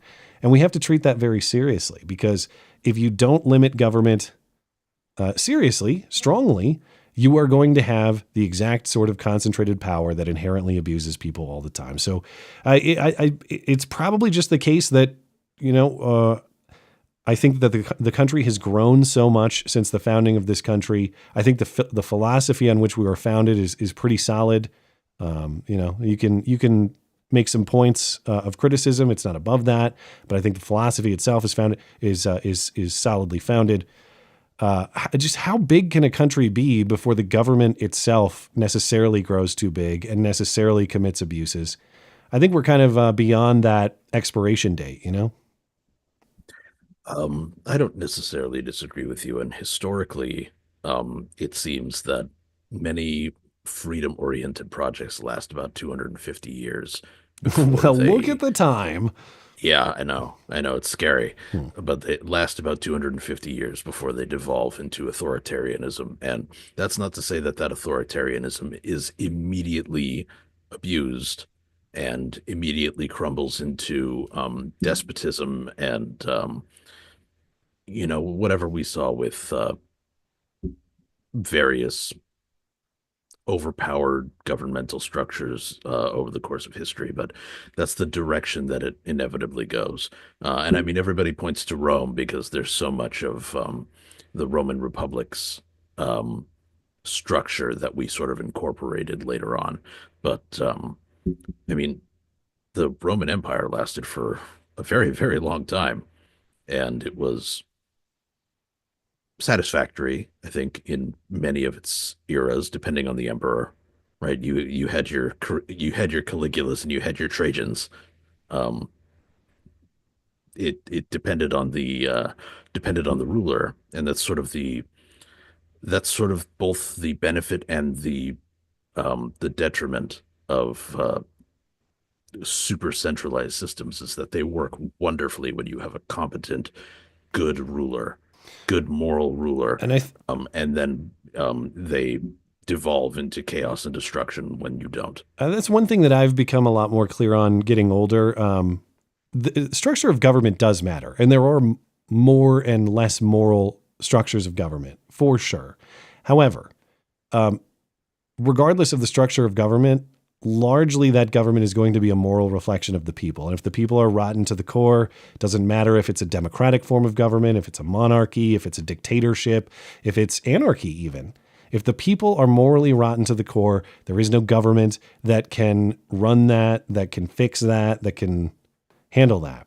And so if you don't have a people of solid moral virtue, the government structure is a secondary point. It's a distraction. I agree with that to a certain extent. However, I would how do I put this? The morality of a people is, I think, a necessity towards having a free system, but a people's morality can be contained by a moral leader with ultimate power. Not all of them, of course, and there's going to be issues there, but that's the balance that you have to strike. And let's take the Christian argument here, right? Again, I'm not a believer myself, but I'm open to being convinced. But the Christian argument would be that we are fallen. We are a fallen people. We are inherently sinful due to the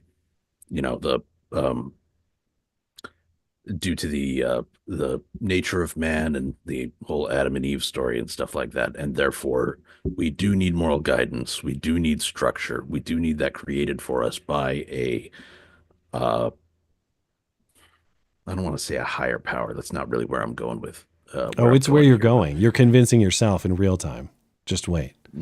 Not really. Right. I do believe that morality needs to be enforced. Which is something that if you told me I would say this in front of anybody 15 years ago, I would laugh in your face. But I'm definitely a different man. Depends what you mean. I assume you probably mean morality to self, because of course even policing murder is policing morality. Well, I mean policing a good, proper moral structure, right, which includes murder. It includes enforcement against murder, and it also includes enforcement against things like victimless crimes, or ostensibly victimless. Things like prostitution, things like gambling, things like drug use or distribution. Yes, precisely. Yeah. Because once you start allowing these things to just sort of go unchecked, then you start seeing a dissolution of civilization and a return to being a pack of monkeys. How dare you? Thank you for indulging us here. Great story. Compelling and rich. Let me close out with a couple of Rumble chats. We'll get back into the news. Yakko, regarding these judges who have been aiding illegals, it's not an anomaly. I suspect there are many more. They're activists in robes, not adherents to the Constitution. That's why they were selected, quite possibly. A lot of these, like Cano in New Mexico, is elected, I believe. I don't know about the Milwaukee judge. And so when you say they're selected for ideology, I mean, a lot of times that's not even like some nefarious selection of, say, a governor or someone who just appoints them. It's openly at the will of the people. Now, that respecting the will of the people in general could be a very good thing, but it has to have limitations. That's why we have things called rights.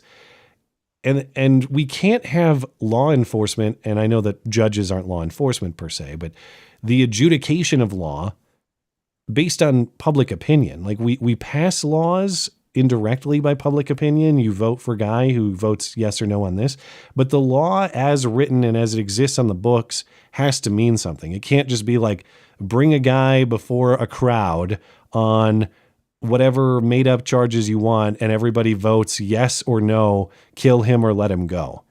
Because there's no objectivity to that. It's just, do we like this guy? Do we not like that guy? Fuck him, or are we having a good day? You need to have some objectivity in the law, and that's really what judges elected or appointed are supposed to respect. We're obviously, not seeing that, at least in the context of these two and many others. But yeah. And I mean, look at the history of ancient Athens. If you want a wonderful example of what happens when you get exactly what the Democrats claim they want, right? This whole one person, one vote, and all of that. It got corrupted instantly. Like it was within the week, people were figuring out how to game the system. I'm being hyperbolic, of course, but you get the idea. Like almost immediately, it was not a system of the people. It was a system of people who had managed to clamber to the top of the popularity ladder. Yeah. Ninja Kitty says, you do not see all comments on You Obey or YouTube chat. Change top chat to live chat. If you don't, you can toggle those. P.S. If you choose to support Matt's Legion of Duct Tape Wrong Think Warriors, do consider the Rumbles as it supports 1A. That's true. I've not, as far as I'm aware, I've never seen a censored Rumble chat. Now, I have seen isolated instances of Rumble censoring videos sometimes, but by and large, I've seen next to zero censorship on Rumble.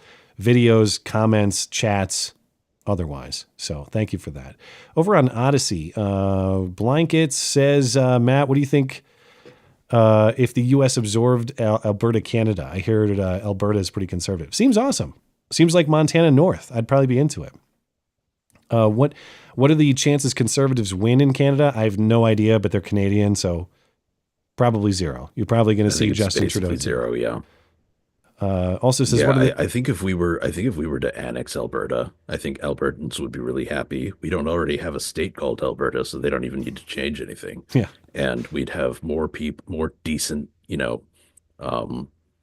more decent moral people to fill out the ranks of our population. Blanket says, Matt, what are the chances the 2028 Olympics will be as funny as the 2024 Olympics? I hardly even paid attention to the ones this summer. I saw a lot of the degeneracy in the opening ceremony, and I was like, meh, not for me. So I don't know. I guess I don't look at the Olympics as a comedy show. But maybe I should. Maybe I'd enjoy it a little bit better that way. Or maybe by 2028, Hitler's coming back to the Olympics. It seems like we're headed that direction. So maybe history will repeat that way. Anyway, hopping back into the news. When I was prepping this earlier today, I thought, should I have made an I Will Remember You montage for former Congressman George Santos? Or did I make an I Will Remember You montage for former Congressman George Santos? I don't remember. Ironically, I committed myself to remembering him, and Sarah McLachlan could not inspire me to do it. So George Santos is off to prison now. And there were too many. If I sat down and tried to create the montage, I probably couldn't, because there are just too many weird lies to include in this short montage. Here's just a brief sampling of George Santos's greatest hits of lies. Maybe there are some deep cuts included in here too. I don't know. He denied performing as the Brazilian drag queen Kitara, and then admitted it was him. He told campaign donors he had produced the Spider-Man Broadway musical, which was a gigantic flop. He did not. He boasted about being a star volleyball player at a New York college he never attended. He said he received an MBA from New York University, which he also did not attend. He claimed he was a successful investor with Citigroup and Goldman Sachs on Wall Street. He never worked for either firm, and he said he used a poor choice of words, which is a weird way to describe completely mischaracterizing your actual resume. He said that his Jewish grandparents had fled persecution in Europe. Turns out they were born in Brazil, and then he said he never claimed to be Jewish. He just said he was Jew-ish, like kind of Jewish. He said he had 4 employees of his killed at the 2016 Pulse nightclub shooting.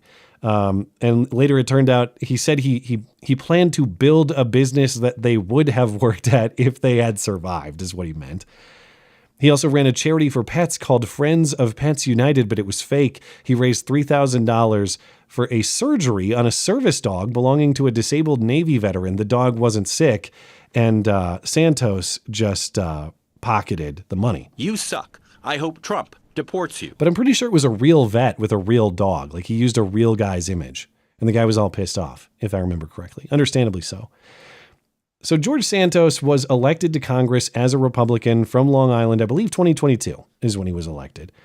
By 2023, federal prosecutors charged him for some of these lies of his, those that defrauded campaign donors. So Santos was accused of directing campaign contributions to his personal accounts, and he used the money on bills and clothes and other personal items.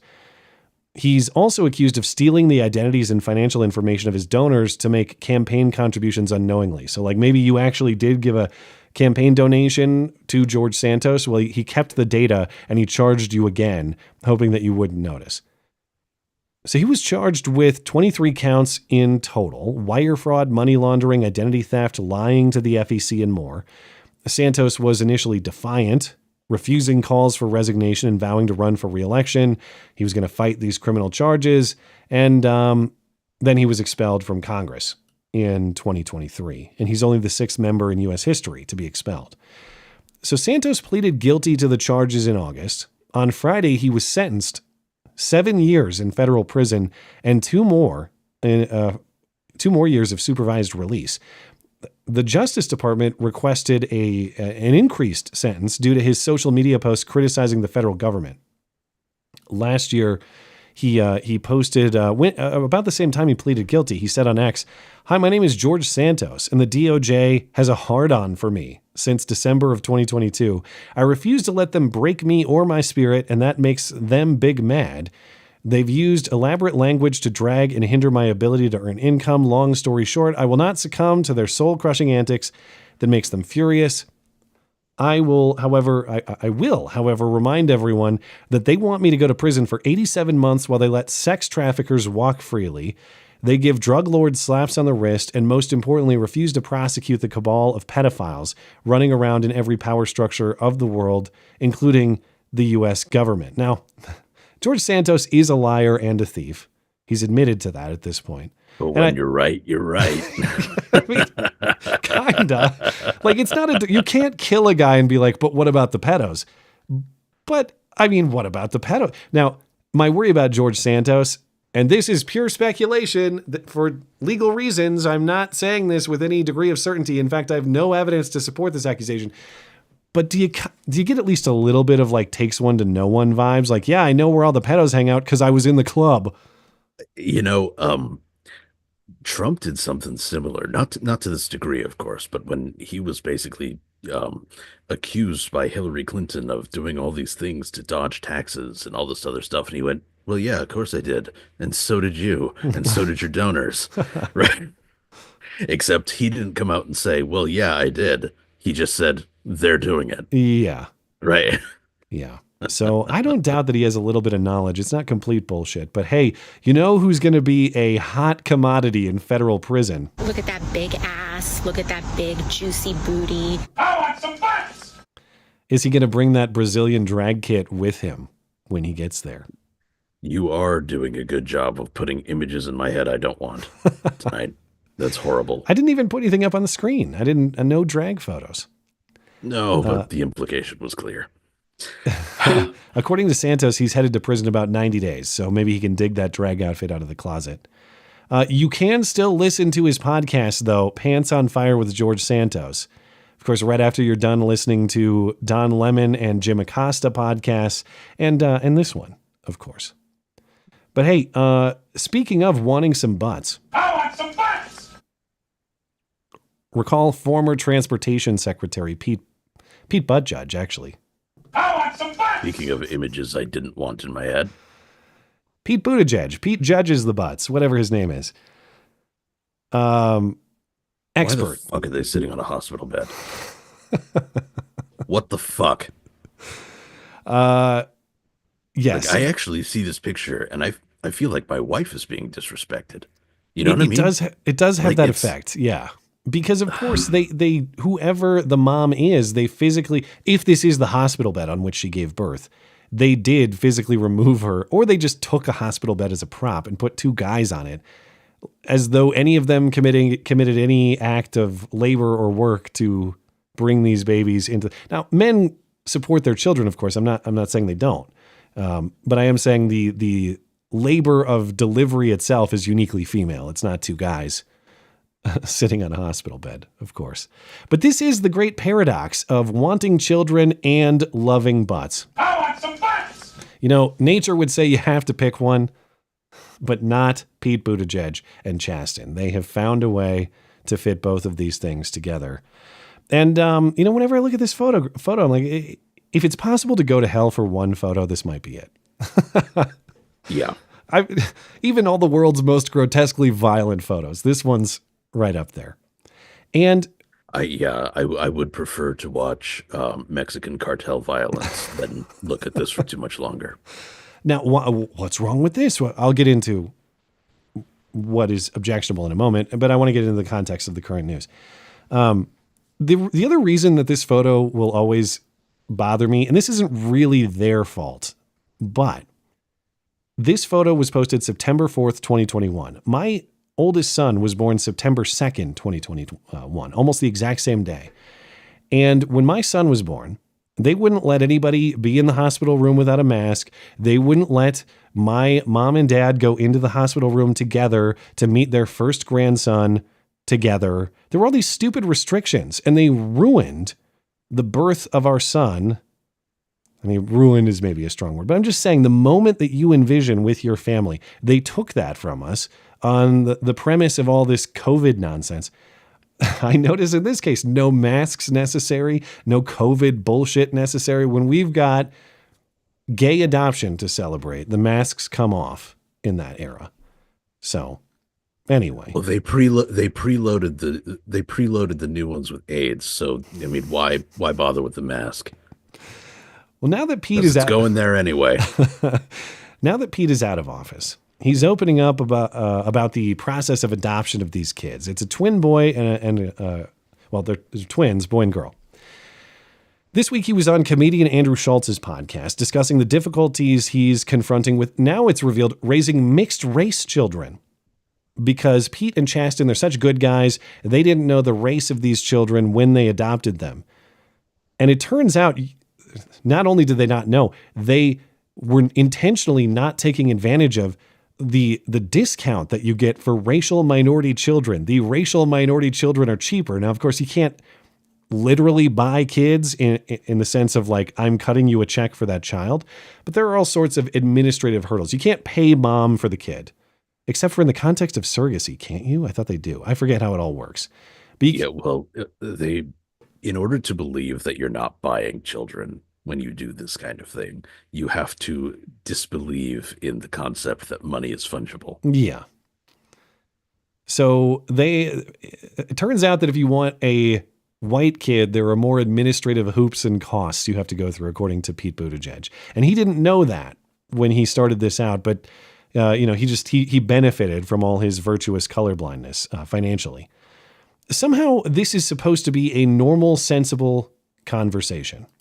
We wanted to adopt. We said that we wanted to adopt without regard for race. By the way, anybody who says race is not a thing in this country should experience an adoption process where there are literally different lists. If you say that you want a white kid only versus if you say that doesn't matter. Wow. Like literally a different list. What is that? What do you mean by that? The list for white kid only is longer. And not only that, there was actually a discount, or you didn't have to pay a deposit on the fee. This is like how it works. Yeah. I couldn't believe it. So we didn't know anything about the racial identity of the kids until they started to look mixed race, which they are. And like contending with like the hair thing is already like a thing. And like lots of advice, especially from like black parents who like see stuff on Instagram, or they're like, let me tell you how to do it. Like a lot of advice. Congratulations, butthead. Do you have any thoughts? Because I have many. Okay, so the reasons that the white kids only list would be longer without accounting for any kind of, we hate black people, so therefore we're all going to go on this whites only list, is if you're a white couple and you've got a black kid, people ask questions. If you don't want to have those questions asked, you get a white kid. It's kind of that easy. Yeah. Right? Another explanation would just be, okay, rightly or wrongly, people generally have some in-group preference there. There are more white people, at least for now in this country, than there are racial minorities. And so you would expect a longer list just by virtue of the raw number of white candidates for adoption. Right. But like everything, this has to be explained by racism by Democrats, because they need every single opportunity that they can, or they need to exploit every opportunity that they can, in order to make it seem like there's a far bigger problem than there is. Right. And as they go through this process of insisting that there's a problem, and therefore, and thereby insisting that white people are the problem, they create people who are looking more into race demographics and things of that nature. And I think if this had never happened, I would never have come across the 1352 statistic. You know what I mean? It never would have. I would never have thought to look into it. It just never would have occurred to me. But then I had to, because these people wouldn't shut the hell up about it. Yeah. You know what I mean? Well, I wasn't racist when I bought my kid, so I'm a good guy. That's Democrat politics in the modern era, in the current year for sure. Look, it's like a Democrat, and they have a habit of purchasing children. It's like we're burying the lead here. I mean, like he's burying the lead, but I feel like even when we're analyzing some of the racial components, we're burying the lead of you're describing a competitive bidding process on children, and your only concern with that is, well, if they do it on the basis of race, then that's a big problem. Now, I know it's not like a slave auction where you're throwing down a number, but he is describing differential price points for acquisition of children. And he's saying, really, that's only a problem if it's based on race. No, it's a problem straight up, regardless of the criteria that determine the prices here. And yeah, I get it. Pete Buttigieg and his husband, they adopted children from a troubled situation, it sounds like. This was not a designer baby scenario, as far as I understand. It wasn't like a surrogacy scenario. I get why people would ask, even me, 5 years ago, would ask, okay, well, what's wrong with that? What's the problem with this? Okay, in this arrangement, the problem is who's doing it. In this arrangement, children are removed from their mother. They are intentionally deprived of a mother, and they will one day realize that they were, to some degree, purchased by two gay men who publicly bragged about selecting them for reasons other than their race.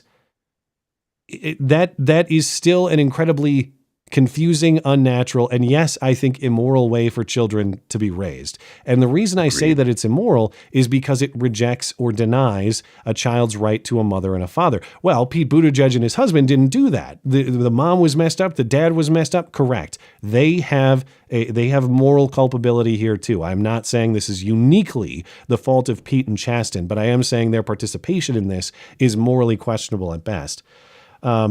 So yes, please assign blame to the parents who are responsible for this adoption situation too. So what's the moral failure or the moral issue with two gay guys picking up the slack in this way? The moral issue is pushing children into an unnatural lifestyle simply because the dads love butt sex. I want some butt! It's a decision made to preserve the butt sex above all else, not in the best interest of the children. I sympathize with people who cannot have children because of some medical issue. You have some kind of reproductive problem. You want children, you can't have them. You have a medical reason why. That is not what this is. This is two healthy guys who are perfectly capable of having children. They just want the butt sex more, but they have to force kids into that lifestyle instead of accepting the reality. Kids don't come from butt sex. What do you want to guess that in 15 years those kids are going to be trans or bi or whatever, right? Because they're going to be inculcated into this dysgenic lifestyle that is going to necessarily have an effect on what they think growing up and how they behave growing up. My point is, you have to pick kids or butts. You can't pick both. And Pete and Chasten picked the butts. Okay.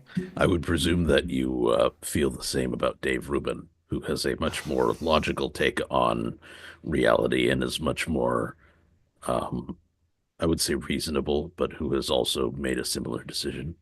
We've talked about that on the former iteration of this stream when it happened. And I have a big, in that case, I think it's worse because it was IVF.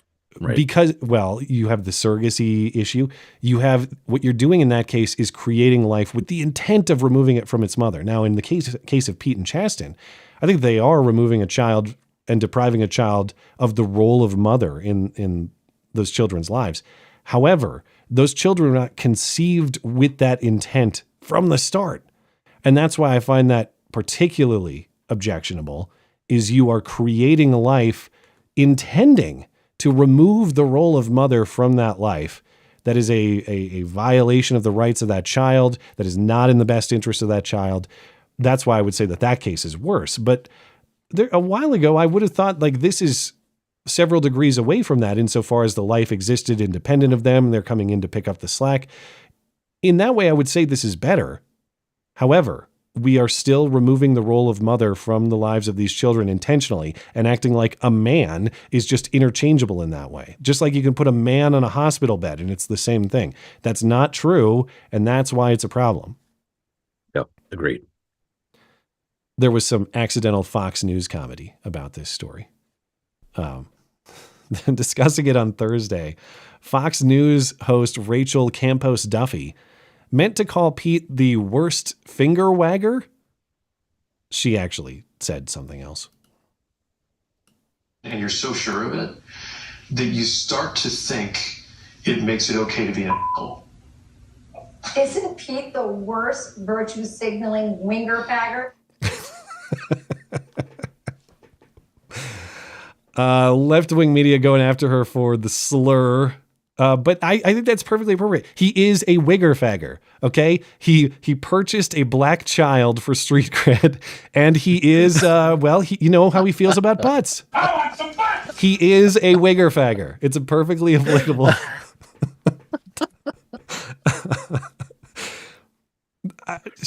Don't apologize, Fox News lady. Stand by. You meant what you said. Just own it. You'll look better. Yeah. You really will. I like that term. I'm sticking with wigger fagger. Now they wrote it as winger fagger. No. I heard wigger fagger. All right. You ready for some hoax hate? Yeah, let's do it. And now the nobody saw it happen, but it's totally a product of Trump's America hoax hate crime of the week. Ah, shit, it's backwards. You think they'll notice? Since January, I've been following the case of LaTarsha Brown, the Allentown, Pennsylvania city employee who was accused of, she was accusing the city of racism and discrimination, and it sounds like she placed a noose on her desk herself to create leverage in that dispute or litigation. And then Black Lives Matter activists demanded an FBI investigation into the noose, and the FBI did, and they asked LaTarsha, hey, can we have a DNA sample? And she refused, so they had to get a subpoena to get her DNA, and then they found only her DNA was on the noose. And she also asked them, hey, could you please stop investigating? I know we wanted you to, but you've investigated too hard now. She's now facing charges for the hoax. This week, she had a pre-trial hearing scheduled, and her lawyers waived that hearing. So her lawyer says this is not an indicator that she is going to plead guilty in this case. LaTarsha, can you tell us if you didn't put the noose on your desk? Who did? LaTarsha Brown was silent as she left the Lehigh County Courthouse after waiving her preliminary hearing on charges she planted a noose on her desk and claimed it was a hate crime. After the hearing, her attorney addressed the waiver. We have waived that hearing. That is not to suggest she is pleading guilty at any time or any point. That is not to suggest there is evidence to prove her beyond a reasonable doubt that she's guilty. But it's a balancing test that we have to consider when we're talking about somebody's liberty. LaTarsha Brown is free on $1,000 bail. Her trial is set for June 17th. She is still an employee of the city of Allentown.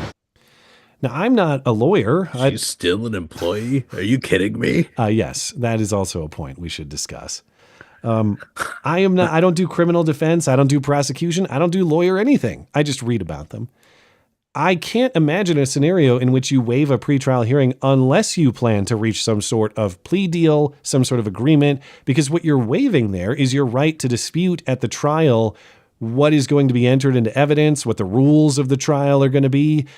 If you waive that, you are waiving any influence you have over how the trial might be structured, which is going to be a massive disadvantage for your defense at trial. So that tells me you ain't doing the trial. That's why you waived the pretrial hearing. Can you think of any reason otherwise? That doesn't mean that we're... That's exactly what it means. I'm right there with you. Yeah, I think he's just there buying time with the public. Yeah. Right?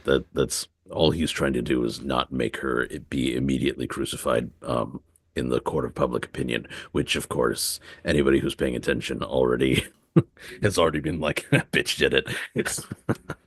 She, her trial, which so they're going to defend her vigorously at, set to start on June 17th. And you picked up on exactly the point at the end. She is still an employee of the city. So just to recap, she has falsely accused the city of racism. She has faked harassment in pursuit of it. She has dragged the city through weeks of investigation, made longer through her noncompliance. And at least for now, she's fighting the charges in court, and she's still collecting a paycheck from the taxpayer. So congratulations to Latarsha for extending the grift as far as it can reach. It's not against the law, ho. Fuck you. What does it take to fire? For how, yeah, like for how oppressed and horribly mistreated Black people are in this country, supposedly, they sure do get away with a lot of shit, don't they? Seems so. Well, hey, here's some evidence of the Black oppression you're talking about. You mentioned earlier, things you see on bathroom stall walls, right? That's part of this story. Here we go. At St. Mary's College in the Bay Area of California, private Catholic college, a freshman named David, with his parents, Tia and James, they're accusing the school of ignoring racist threats against David and telling David, this supposed victim, that he should leave the school. And so the family has now turned to the media, local ABC, to tell their story about hearing a bad word in a dorm room and, yes, seeing a bad word on a dorm bathroom stall. Their son David, a freshman, would text them in fear from his dorm room. He told them a handful of students were shouting curse words, including the N-word outside of his room. He believes he was targeted because he's Black. Let's imagine for a moment hearing kill the N-word, kill the N-word. You can for a moment imagine, how he felt, his fear. Very disheartening. And I was like promised that things were going to change. Look how Black he is. And just nothing happened. Weeks later, David told me that's when things escalated. He took this image of the door to the communal bathroom in his dorm. Someone carved kill N-words in the door. I was just using a restroom and I look up on the wall next to me and it's just there it is, like clear as day written on the wall. University President Roger Thompson expressed concern, but not the solutions they wanted to hear. He said to us that we should think about moving David out of the school. That was his solution. The university provided me a statement confirming the incident and said it conducted mandatory resident hall meetings with staff, leadership, and students, offered resources to support students, added additional patrols, and raised awareness of bias response and reporting mechanisms.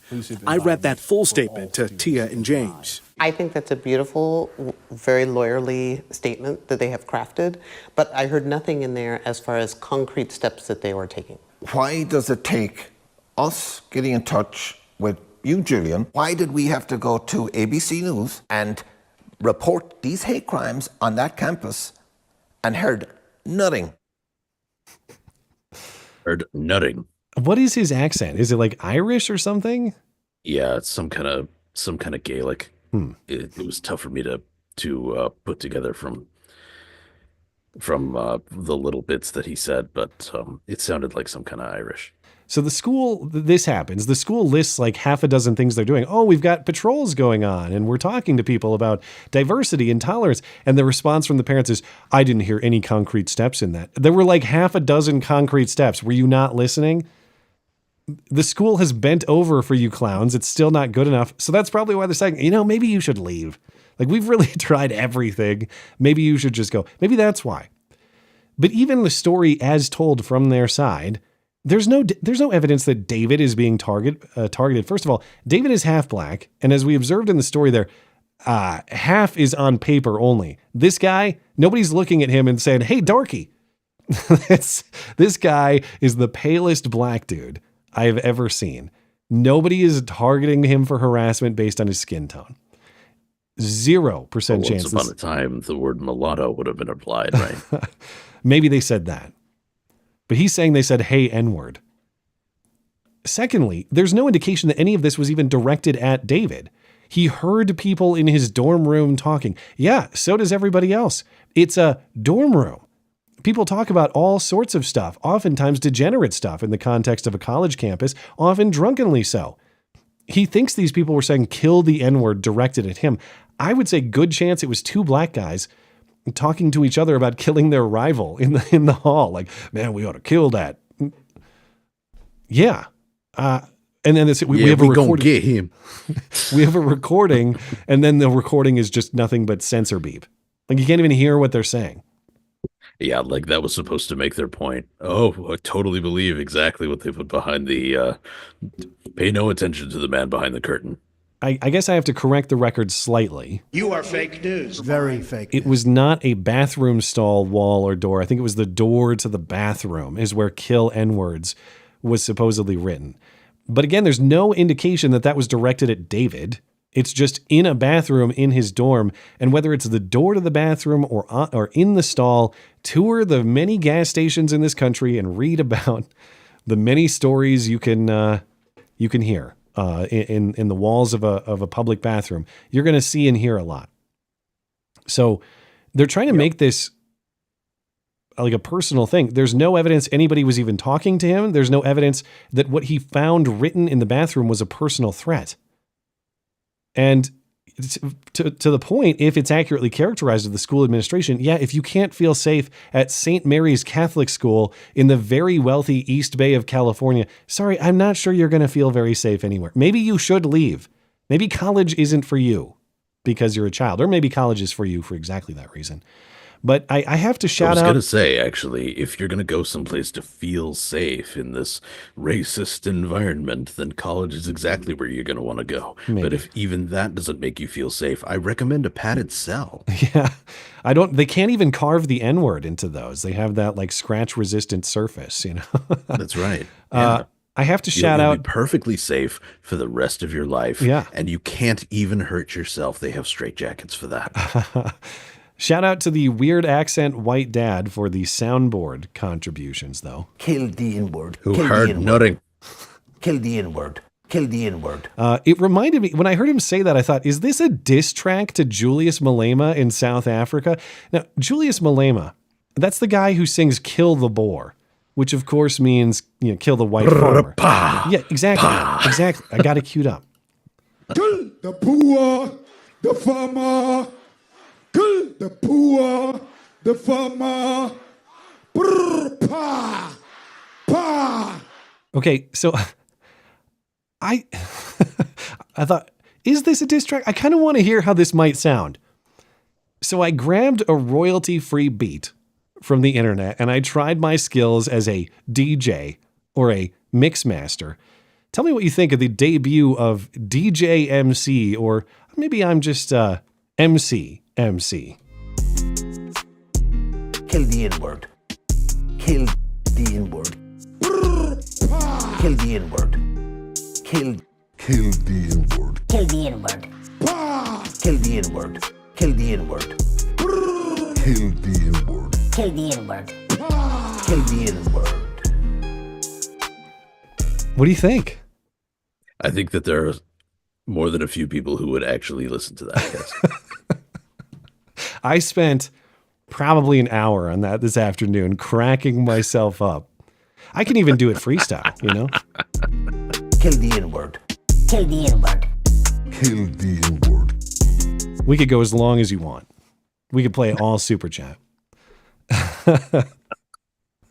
All right. If it doesn't work out with streaming, if I get beat by Jim Acosta and Don Lemon and the rest of them, maybe I have a future in, being a DJ for white supremacist weddings or something like that. I don't know. I could try it out. I'm not really sure that they would appreciate that particular style of music, but one way to find out, I suppose. Everyone's got to dance somehow.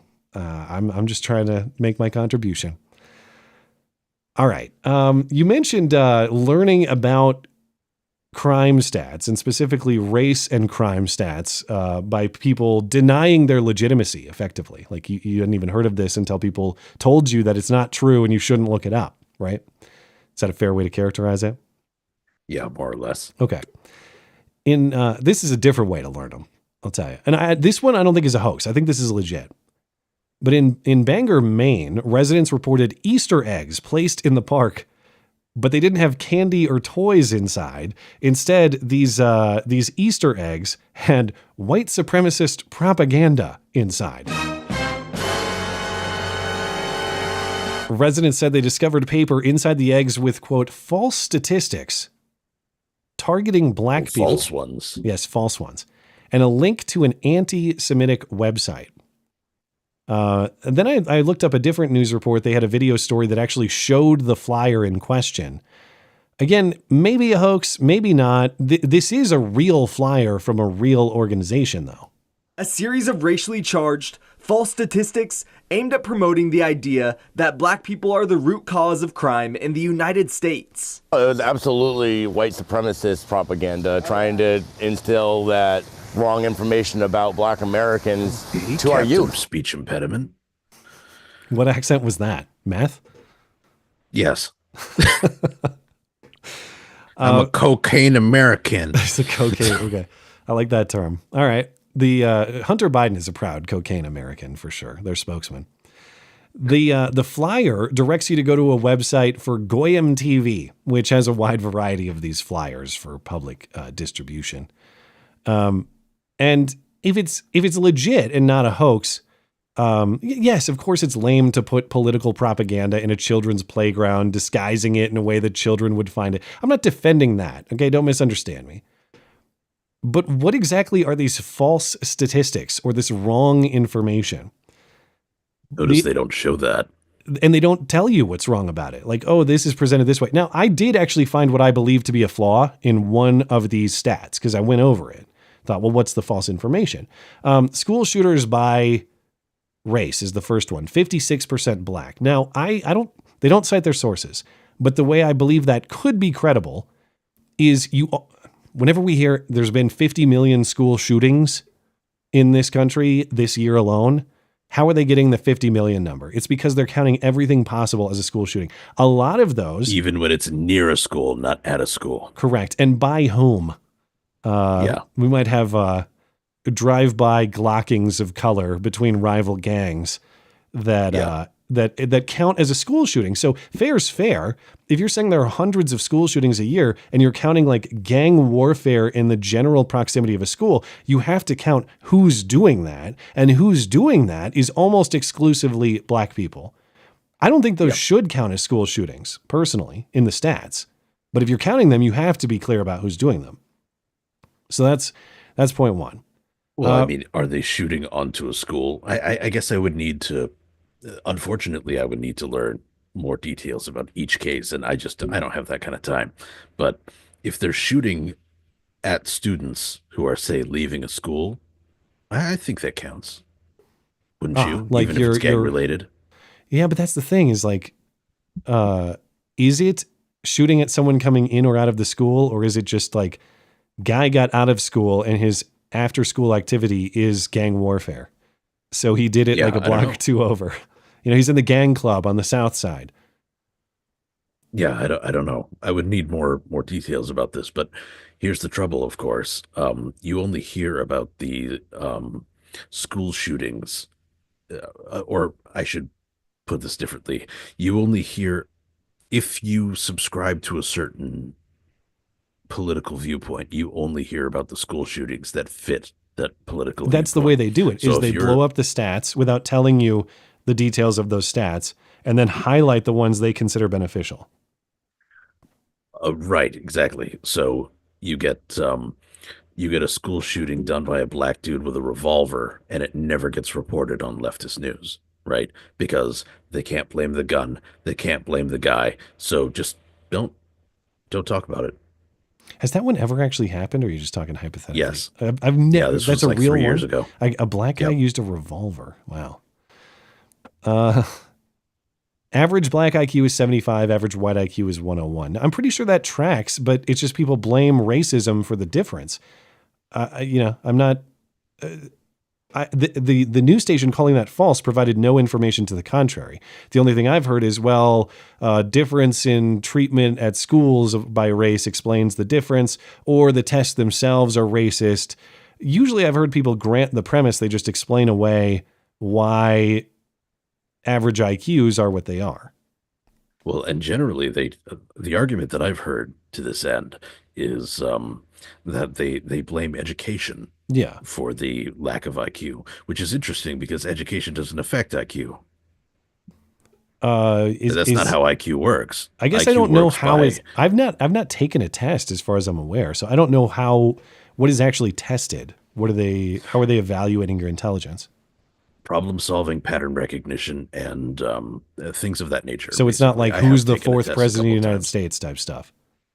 No, it's not look it up in a book. Nothing knowledge. To do with education. It's problem it has solving. Literally nothing to do with education. Yeah. There's very little reading comprehension that is required in an IQ test. It's literally, you'll need, I don't know, 5th grade reading or something like that to complete an IQ test. I don't know. If A equals B and B equals C, what conclusion can you draw about A? That kind of thing. Things like that, and there's lots of pictures. Lots of pictures. So you have the IQ thing. It says blacks commit 51% of the murder and a high percentage of other crimes. That's also true. Now here's where I think it's actually a little wrong. It says every 13 minutes a black man rapes a white woman in the U.S. And I assume they're referencing FBI crime statistics. According to those FBI crime statistics, there are 4,500 rapes committed by black people each year, or at least in this table from 2019, 4,500, 4,400 arrests of black people for rape. That's the stat that seems out of whack. If they're like the Rent production, there are 525,600 minutes in a year. 4,500 rapes by black people per year. That would be one rape every 116 minutes or so. And that would would make a great Rent song. 525,600 minutes. Rapes. How many white people were experienced rapes of color in that amount of time? Yeah. Okay. 4,500 rapes by black people per year. That's one rape committed by a black person every 116 minutes. And that would assume that all the rapes were black on white, which they are not. Another way of thinking about that number is one black on white rape every 13 minutes would be 40,400 rapes a year. And that's where it went off for me. 40,400 or so. They're basically off by a factor of 10 in this math. So I think whoever, is the math guy over at Goyam TV, he mixed up a decimal is what looks like happened there. Maybe on the lower end. They also might be considering that there's a certain number of rapes per year that are never recorded. Maybe. Yeah. Either way, according to the FBI, they're off by about a 10 factor. So, however we want to interpret that, or maybe they have a source I haven't seen. I'm willing to bet that the actual number is a lot higher than what's on the FBI website, because they can only go by who's been arrested and charged, right? The FBI website the FBI data are tracking arrests, so not convictions, but arrests for the crime of rape. Right. So, say, for example, it happens and then nobody reports it because they're in gang territory. And if you report that kind of shit, they find your head about a mile away from your body, that kind of stuff. Right. I imagine that happens a lot in that kind of place. It could be. I would just need to see the source. And unfortunately, we don't have footnotes on the flyer. So that's the only one where it's like, I don't think that one is correct. But for the claim of false statistics, okay, one of them appears to be off, but we can't just call things false and act like it's automatically true. Well, how many statistics were there on that sheet? It looked to me like there were 12. Maybe something like that, yeah. Yeah, so 1 out of 12 is actually pretty. That's a good score. That's a passing grade. Yeah, all right. Again, better than a 75 IQ would permit. And again, even if true, I don't think you put true political points for children's discovery at a playground and all that. But it is, to your point earlier, it is just frustrating to be lied to. It's not a defense of this activity, but it is very frustrating to be lied to and say, well, that's false. Well, okay, why is it false? I'd like to know so I can argue against that point. It just is. Don't look it up. It's not true. Well, what would I look up to evaluate if it's true or not? Just don't. It's very annoying when to be somebody treated tells that way. you not to think about something, you immediately know that that's a red flag. Yeah. They're hiding something. Well, any other thoughts you have on false racist propaganda before we finish up with chats? No, I'm just really glad that I'm 50% off for Pete Buttigieg to adopt, I guess. What do you mean? 50%? I'm half Asian, right? Oh. Sorry, I still have lingering sickness, but wouldn't you be Pete's preferred? No, he was colorblind. He just happened to get mixed race. But if you're mixed race, you say that like it's a good thing. The colorblind thing. No, you said you would be Pete's preferred. No, I don't want to be Pete's preferred anything. That's what I'm saying is I don't understand what you're celebrating because Pete says he was colorblind, but he ended up with mixed race babies. So in theory, aren't you Pete's preferred or incidental demographic? Yeah, that's what I don't want to be. Oh, so you're in trouble. So you're not celebrating. Precisely. Well, you're not going to get adopted by Pete Buttigieg. You're far too old. Yeah. Don't worry about it. He might steal your kid though. You never know. Well. You got something to say about that? This is why they invented shotguns. Touche. Exactly. All right. Let me get over to YouTube and Tippy again. Colton Regal. I've been a Trump guy since 2015, but I'm getting tired of the economy going to the privy. When are we going to admit that he's less than for the people with his own vengeance against the elites? Yeah, I mean, this tariff stuff has been a rough ride, as I've talked about on the stream for, several weeks. And I think if you want to be a believer in the tariff things, you have to assume that there's a long-term goal here that is being pursued, and you have to be okay with some short-term pain. But there's no doubt that if you ask me to evaluate his economic performance today, the best I could say is incomplete. Because we're making a bunch of changes in pursuit of something that may be a noble, worthwhile goal later, but there really has not been any economic prosperity achieved yet. And the question is, how long are you willing to be patient on that sort of thing? I'm willing to give it some time, but let's put it this way. If we're looking at this situation this time next year and we have no achievements to reference, so far, the achievements are like, okay, this country's talking. That's great if that's happening. All right, we're moving in that direction. But you got to have some benchmark for success. Otherwise, we're just kind of like, worst case scenario, we're doing the Pam Bondi. We're saying great things are coming. Just wait. Great things are coming. But when?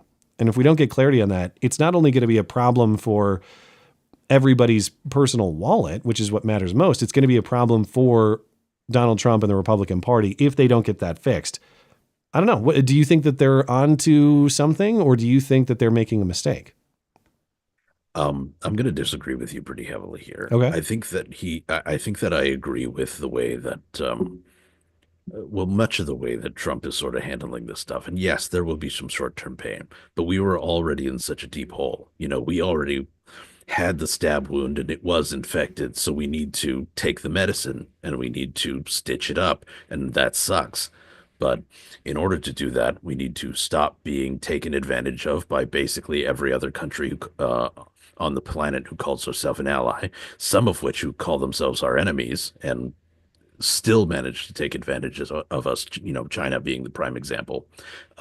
So taking a hardline stance, and saying you guys aren't going to fuck us over anymore is the right way to go about it. And if you're going to tell people you're not going to fuck us over anymore after they've already been doing it for decades, you need to offer consequences. And then when they inevitably tell you to, go pound sand, you need to implement those consequences. And sometimes when you, like I said, I've said this on previous shows, sometimes when you punch somebody in the face, you hurt your fist. Yeah, I don't find any of that to be way off base. I think the only response I would have is, what is a fair timeline for us to expect some sort of measurable achievement? I agree with the philosophy, I suppose, but what would you call, if you agree that there are achievements now, what are the achievements now, and what is the benchmark for success, say, a year from now? Well, initially, one of the things that Trump did was he demanded that Canada and Mexico, for example, do things like put more troops on the border and, various other things I can't recall right off the top of my head. But he did make those demands, and then there was some pushback. And then a few days later, they came back and said, okay, we'll do it. Just don't do this. And then there was Colombia who said, what was that? We're not going to give in to your demands, and it took hours for them to give in to his demands, right? So the tactic is clear, and I don't think that's actually something that's being hidden. I don't think that's a secret. I think he's basically saying, our economy is bigger than yours. We can survive better than you, and if you don't do what we want because we have the biggest stick, then I mean we're just going to ruin you, which is exactly what we should be doing. And it's something that we should have done a long time ago before it got this bad. Yeah, and I'll certainly take that point. Like, the pain we are experiencing is largely a function of dependence on foreign goods, or maybe dependence is too strong of a word, but entanglement with foreign markets. Now, that can be a good thing. No, dependence is a good word. I mean, look at what we've done with our manufacturing. Look at the way where do we produce pharmaceuticals in this country? We don't. So we're entirely reliant on foreign production in order to do that, and we should never have put ourselves in this position. Well, that the trying to give your position as much credit as possible. If the status quo is bad and you have to move away from the status quo, there's inherently going to be pain moving away from the status quo. That's just the way it's going to be, even if that movement is right and in pursuit of something better on the other side. My only critique, or my main critique, is I just don't see the details of the something better on the other side, the benchmarks for success, the clear explanation of what we're aiming for. I hear a lot of competing explanations or different explanations, and then I see things like, well, countries are talking to us, which may be true, but it's just we don't have, like, it's like you're looking at a rough sketch of a picture and the details are yet to fill in. I'm not saying they won't fill in, but sometimes it can be frustrating when you're waiting to see that picture come into focus. And that's kind of where we are right now. Yeah, there's definitely a certain amount of faith that I'm taking in this regard, in part because I like the direction that we're going. I like the sort of strong stance that has been taken, and I like the display of backbone that we haven't seen for a fairly lengthy period of time, I think, from anybody in leadership when it comes to bolstering our economy without making concessions to people who have been taking advantage of us for decades. Cucking to Taiwan, at confirmed. The end of the no, not I'm really. just kidding. I like to accuse you of being a secret Taiwanese op. Anyway. Hey, like I've said, if I had to choose between the U.S. and Taiwan right now, forever, I choose the U.S. immediately. Fair enough. Without hesitation. I don't know. I mean, I did. Maybe I'm going to go join the Danes. I'm going to go back in time and join the Danes and defend Greenland from U.S. aggression. Anyway. In fairness, they had some awesome weapons about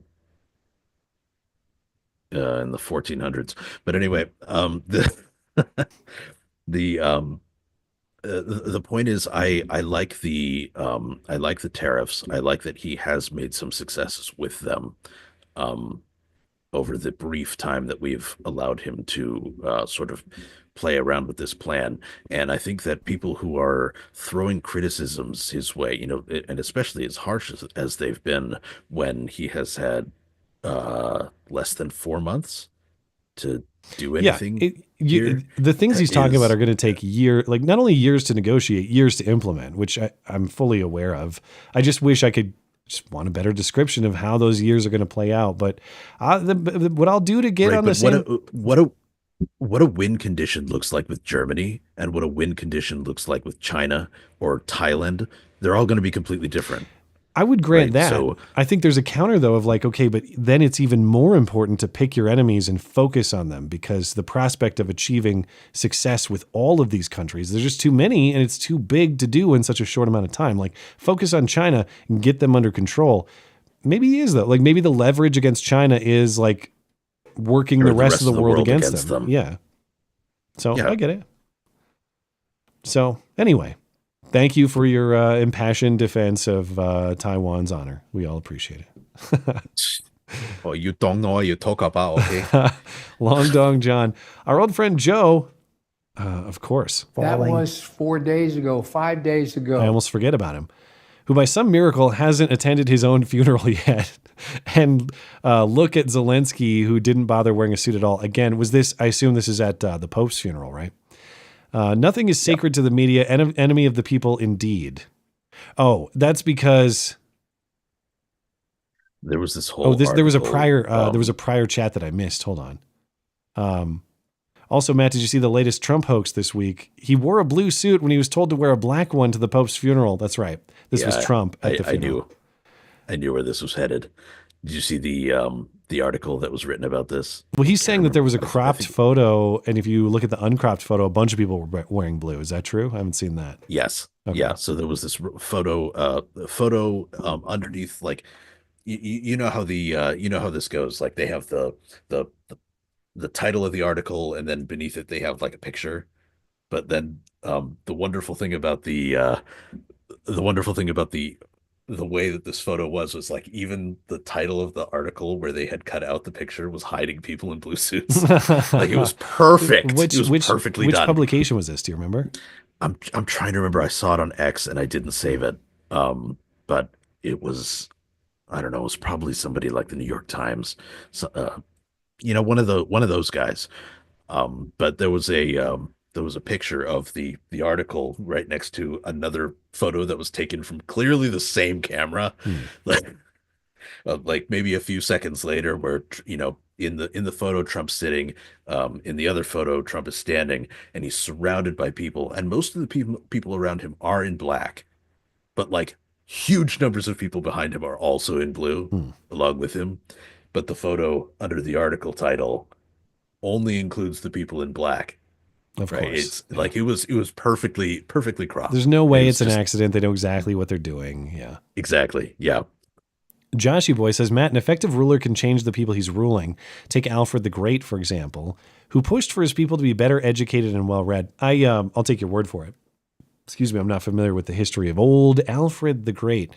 It's not that like political leaders can't be moral leaders. I just don't view it as their job per se. Like, creating law and law enforcement and being in the courts, it does take a moral person, but I don't know that it's necessarily good to look to them for moral leadership. Like, they have a very specific job that they're supposed to do. And I don't want scumbags doing it, but I don't think a healthy society looks to its politicians for that sort of leadership. I think that belongs in the church, or that belongs in sort of some other role of community service. I don't know. Am I wrong? Do you think politicians should have a greater moral leadership role, or are they there to do a job in the same way you hire a plumber or something else? I think that being in politics, or rather an immoral life, should preclude you from being in politics. So it goes one way, but not the other. Now it's the number one qualification. Now it's a requirement.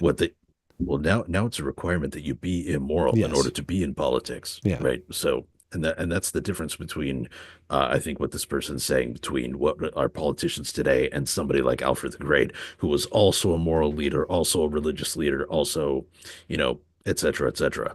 And Alfred the Great, had plenty of flaws. He cheated on his wife. He did a whole bunch of other stuff like that. But he was ultimately a force of good when it came to, the creation of the nation of England, and the English nation that would become sort of this dominant force in the on the world stage for a very long period of time.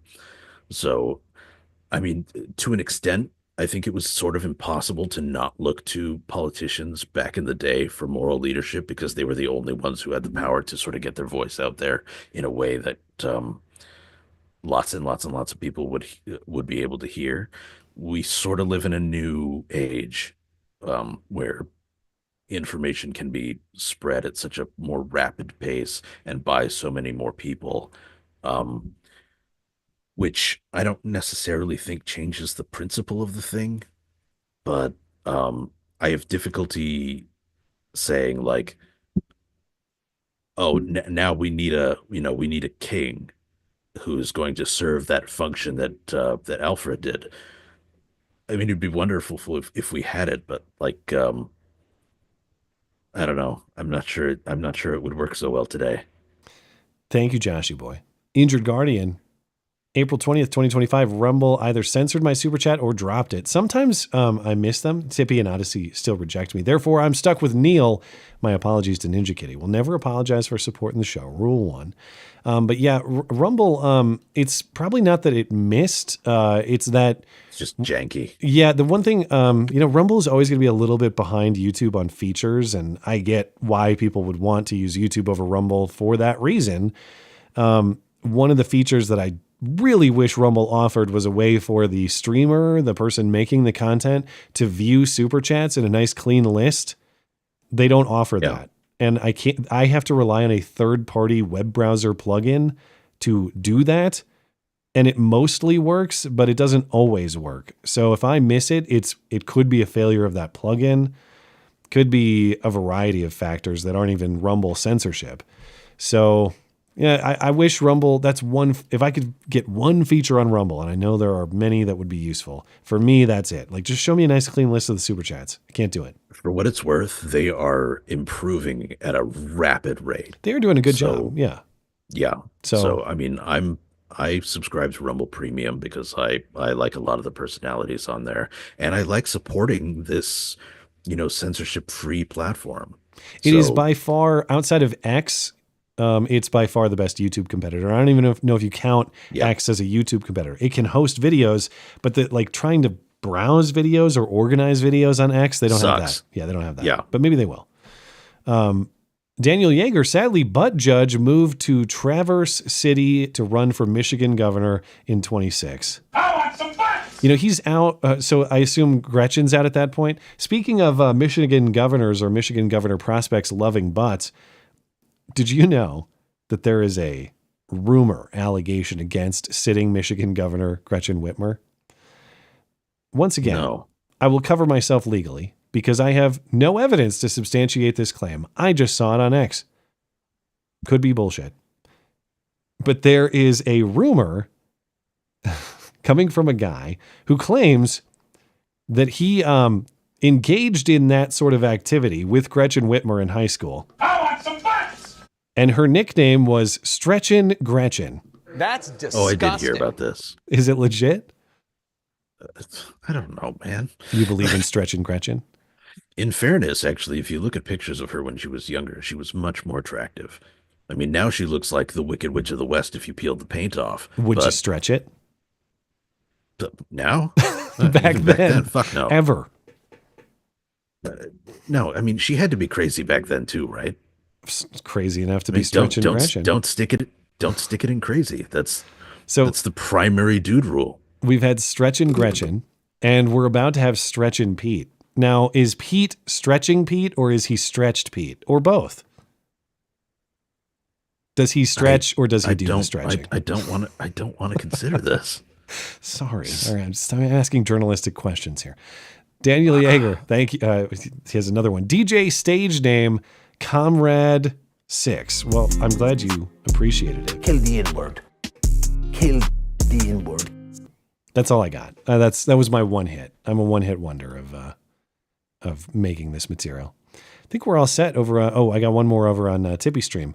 Long Dong John, you can have butt sex or kids, not both. Well, Matt, it seems to have worked out for you if Super Chat is to be believed. I guess.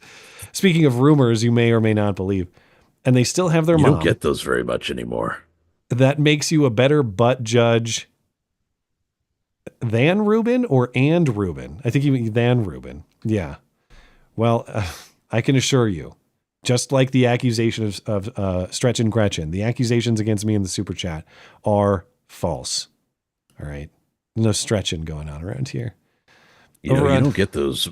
You don't get those made love comments. No, it's kind of gone away. Of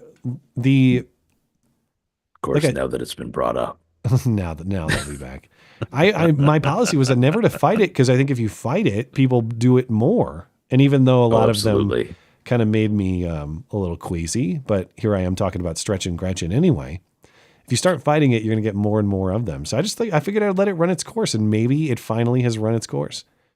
Over on Odyssey, Blanket says, Matt, the Australian breakdancer was pretty funny.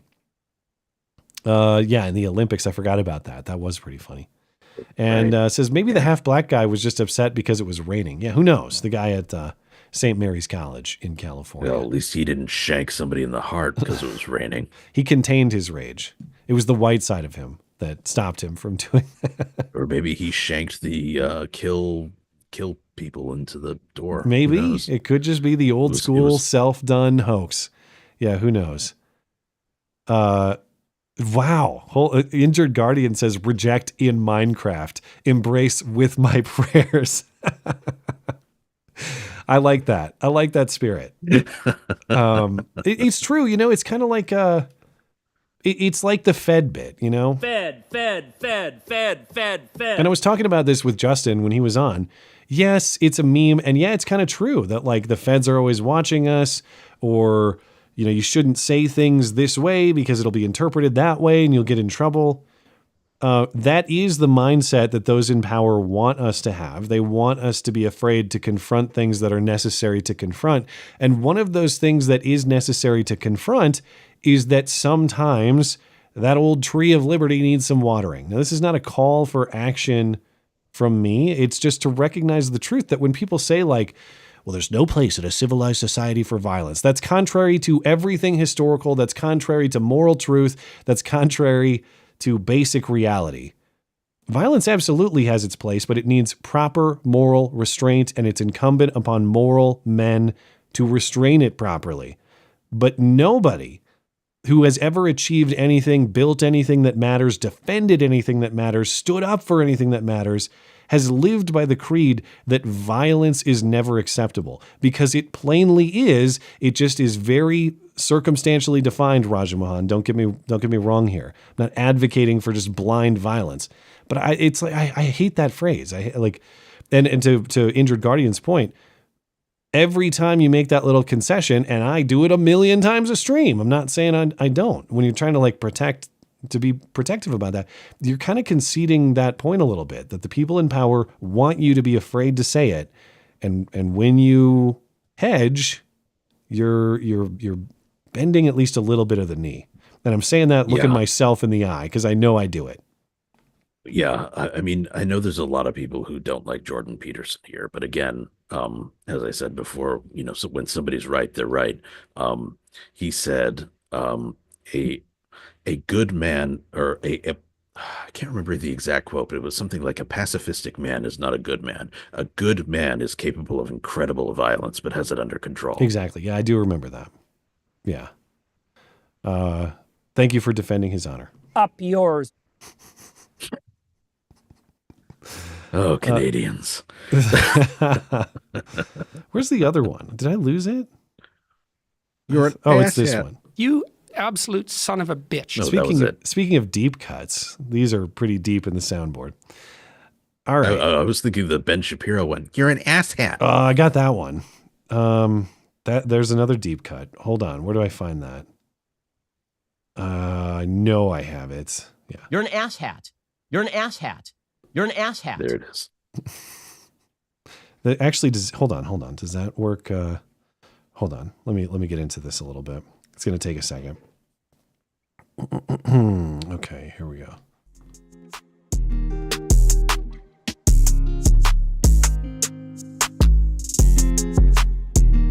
You're an asshat. You're an asshat. Up yours. Up yours. You absolute son of a Noah bitch. Kaniga. No, Noah Kaniga. No. You're an asshat. This is Daily Wire Jam. You're an asshat. That's what I'm calling it. Anyway, how do I turn the music off? My DJ skills are not this advanced. All right. That was fun. Anything else you want to talk about before we're out of here? No, I think we're set. I got one more over on Rumble. Laughing Boy says, people sleep peacefully in their beds at night only because rough men stand ready to do violence on their behalf.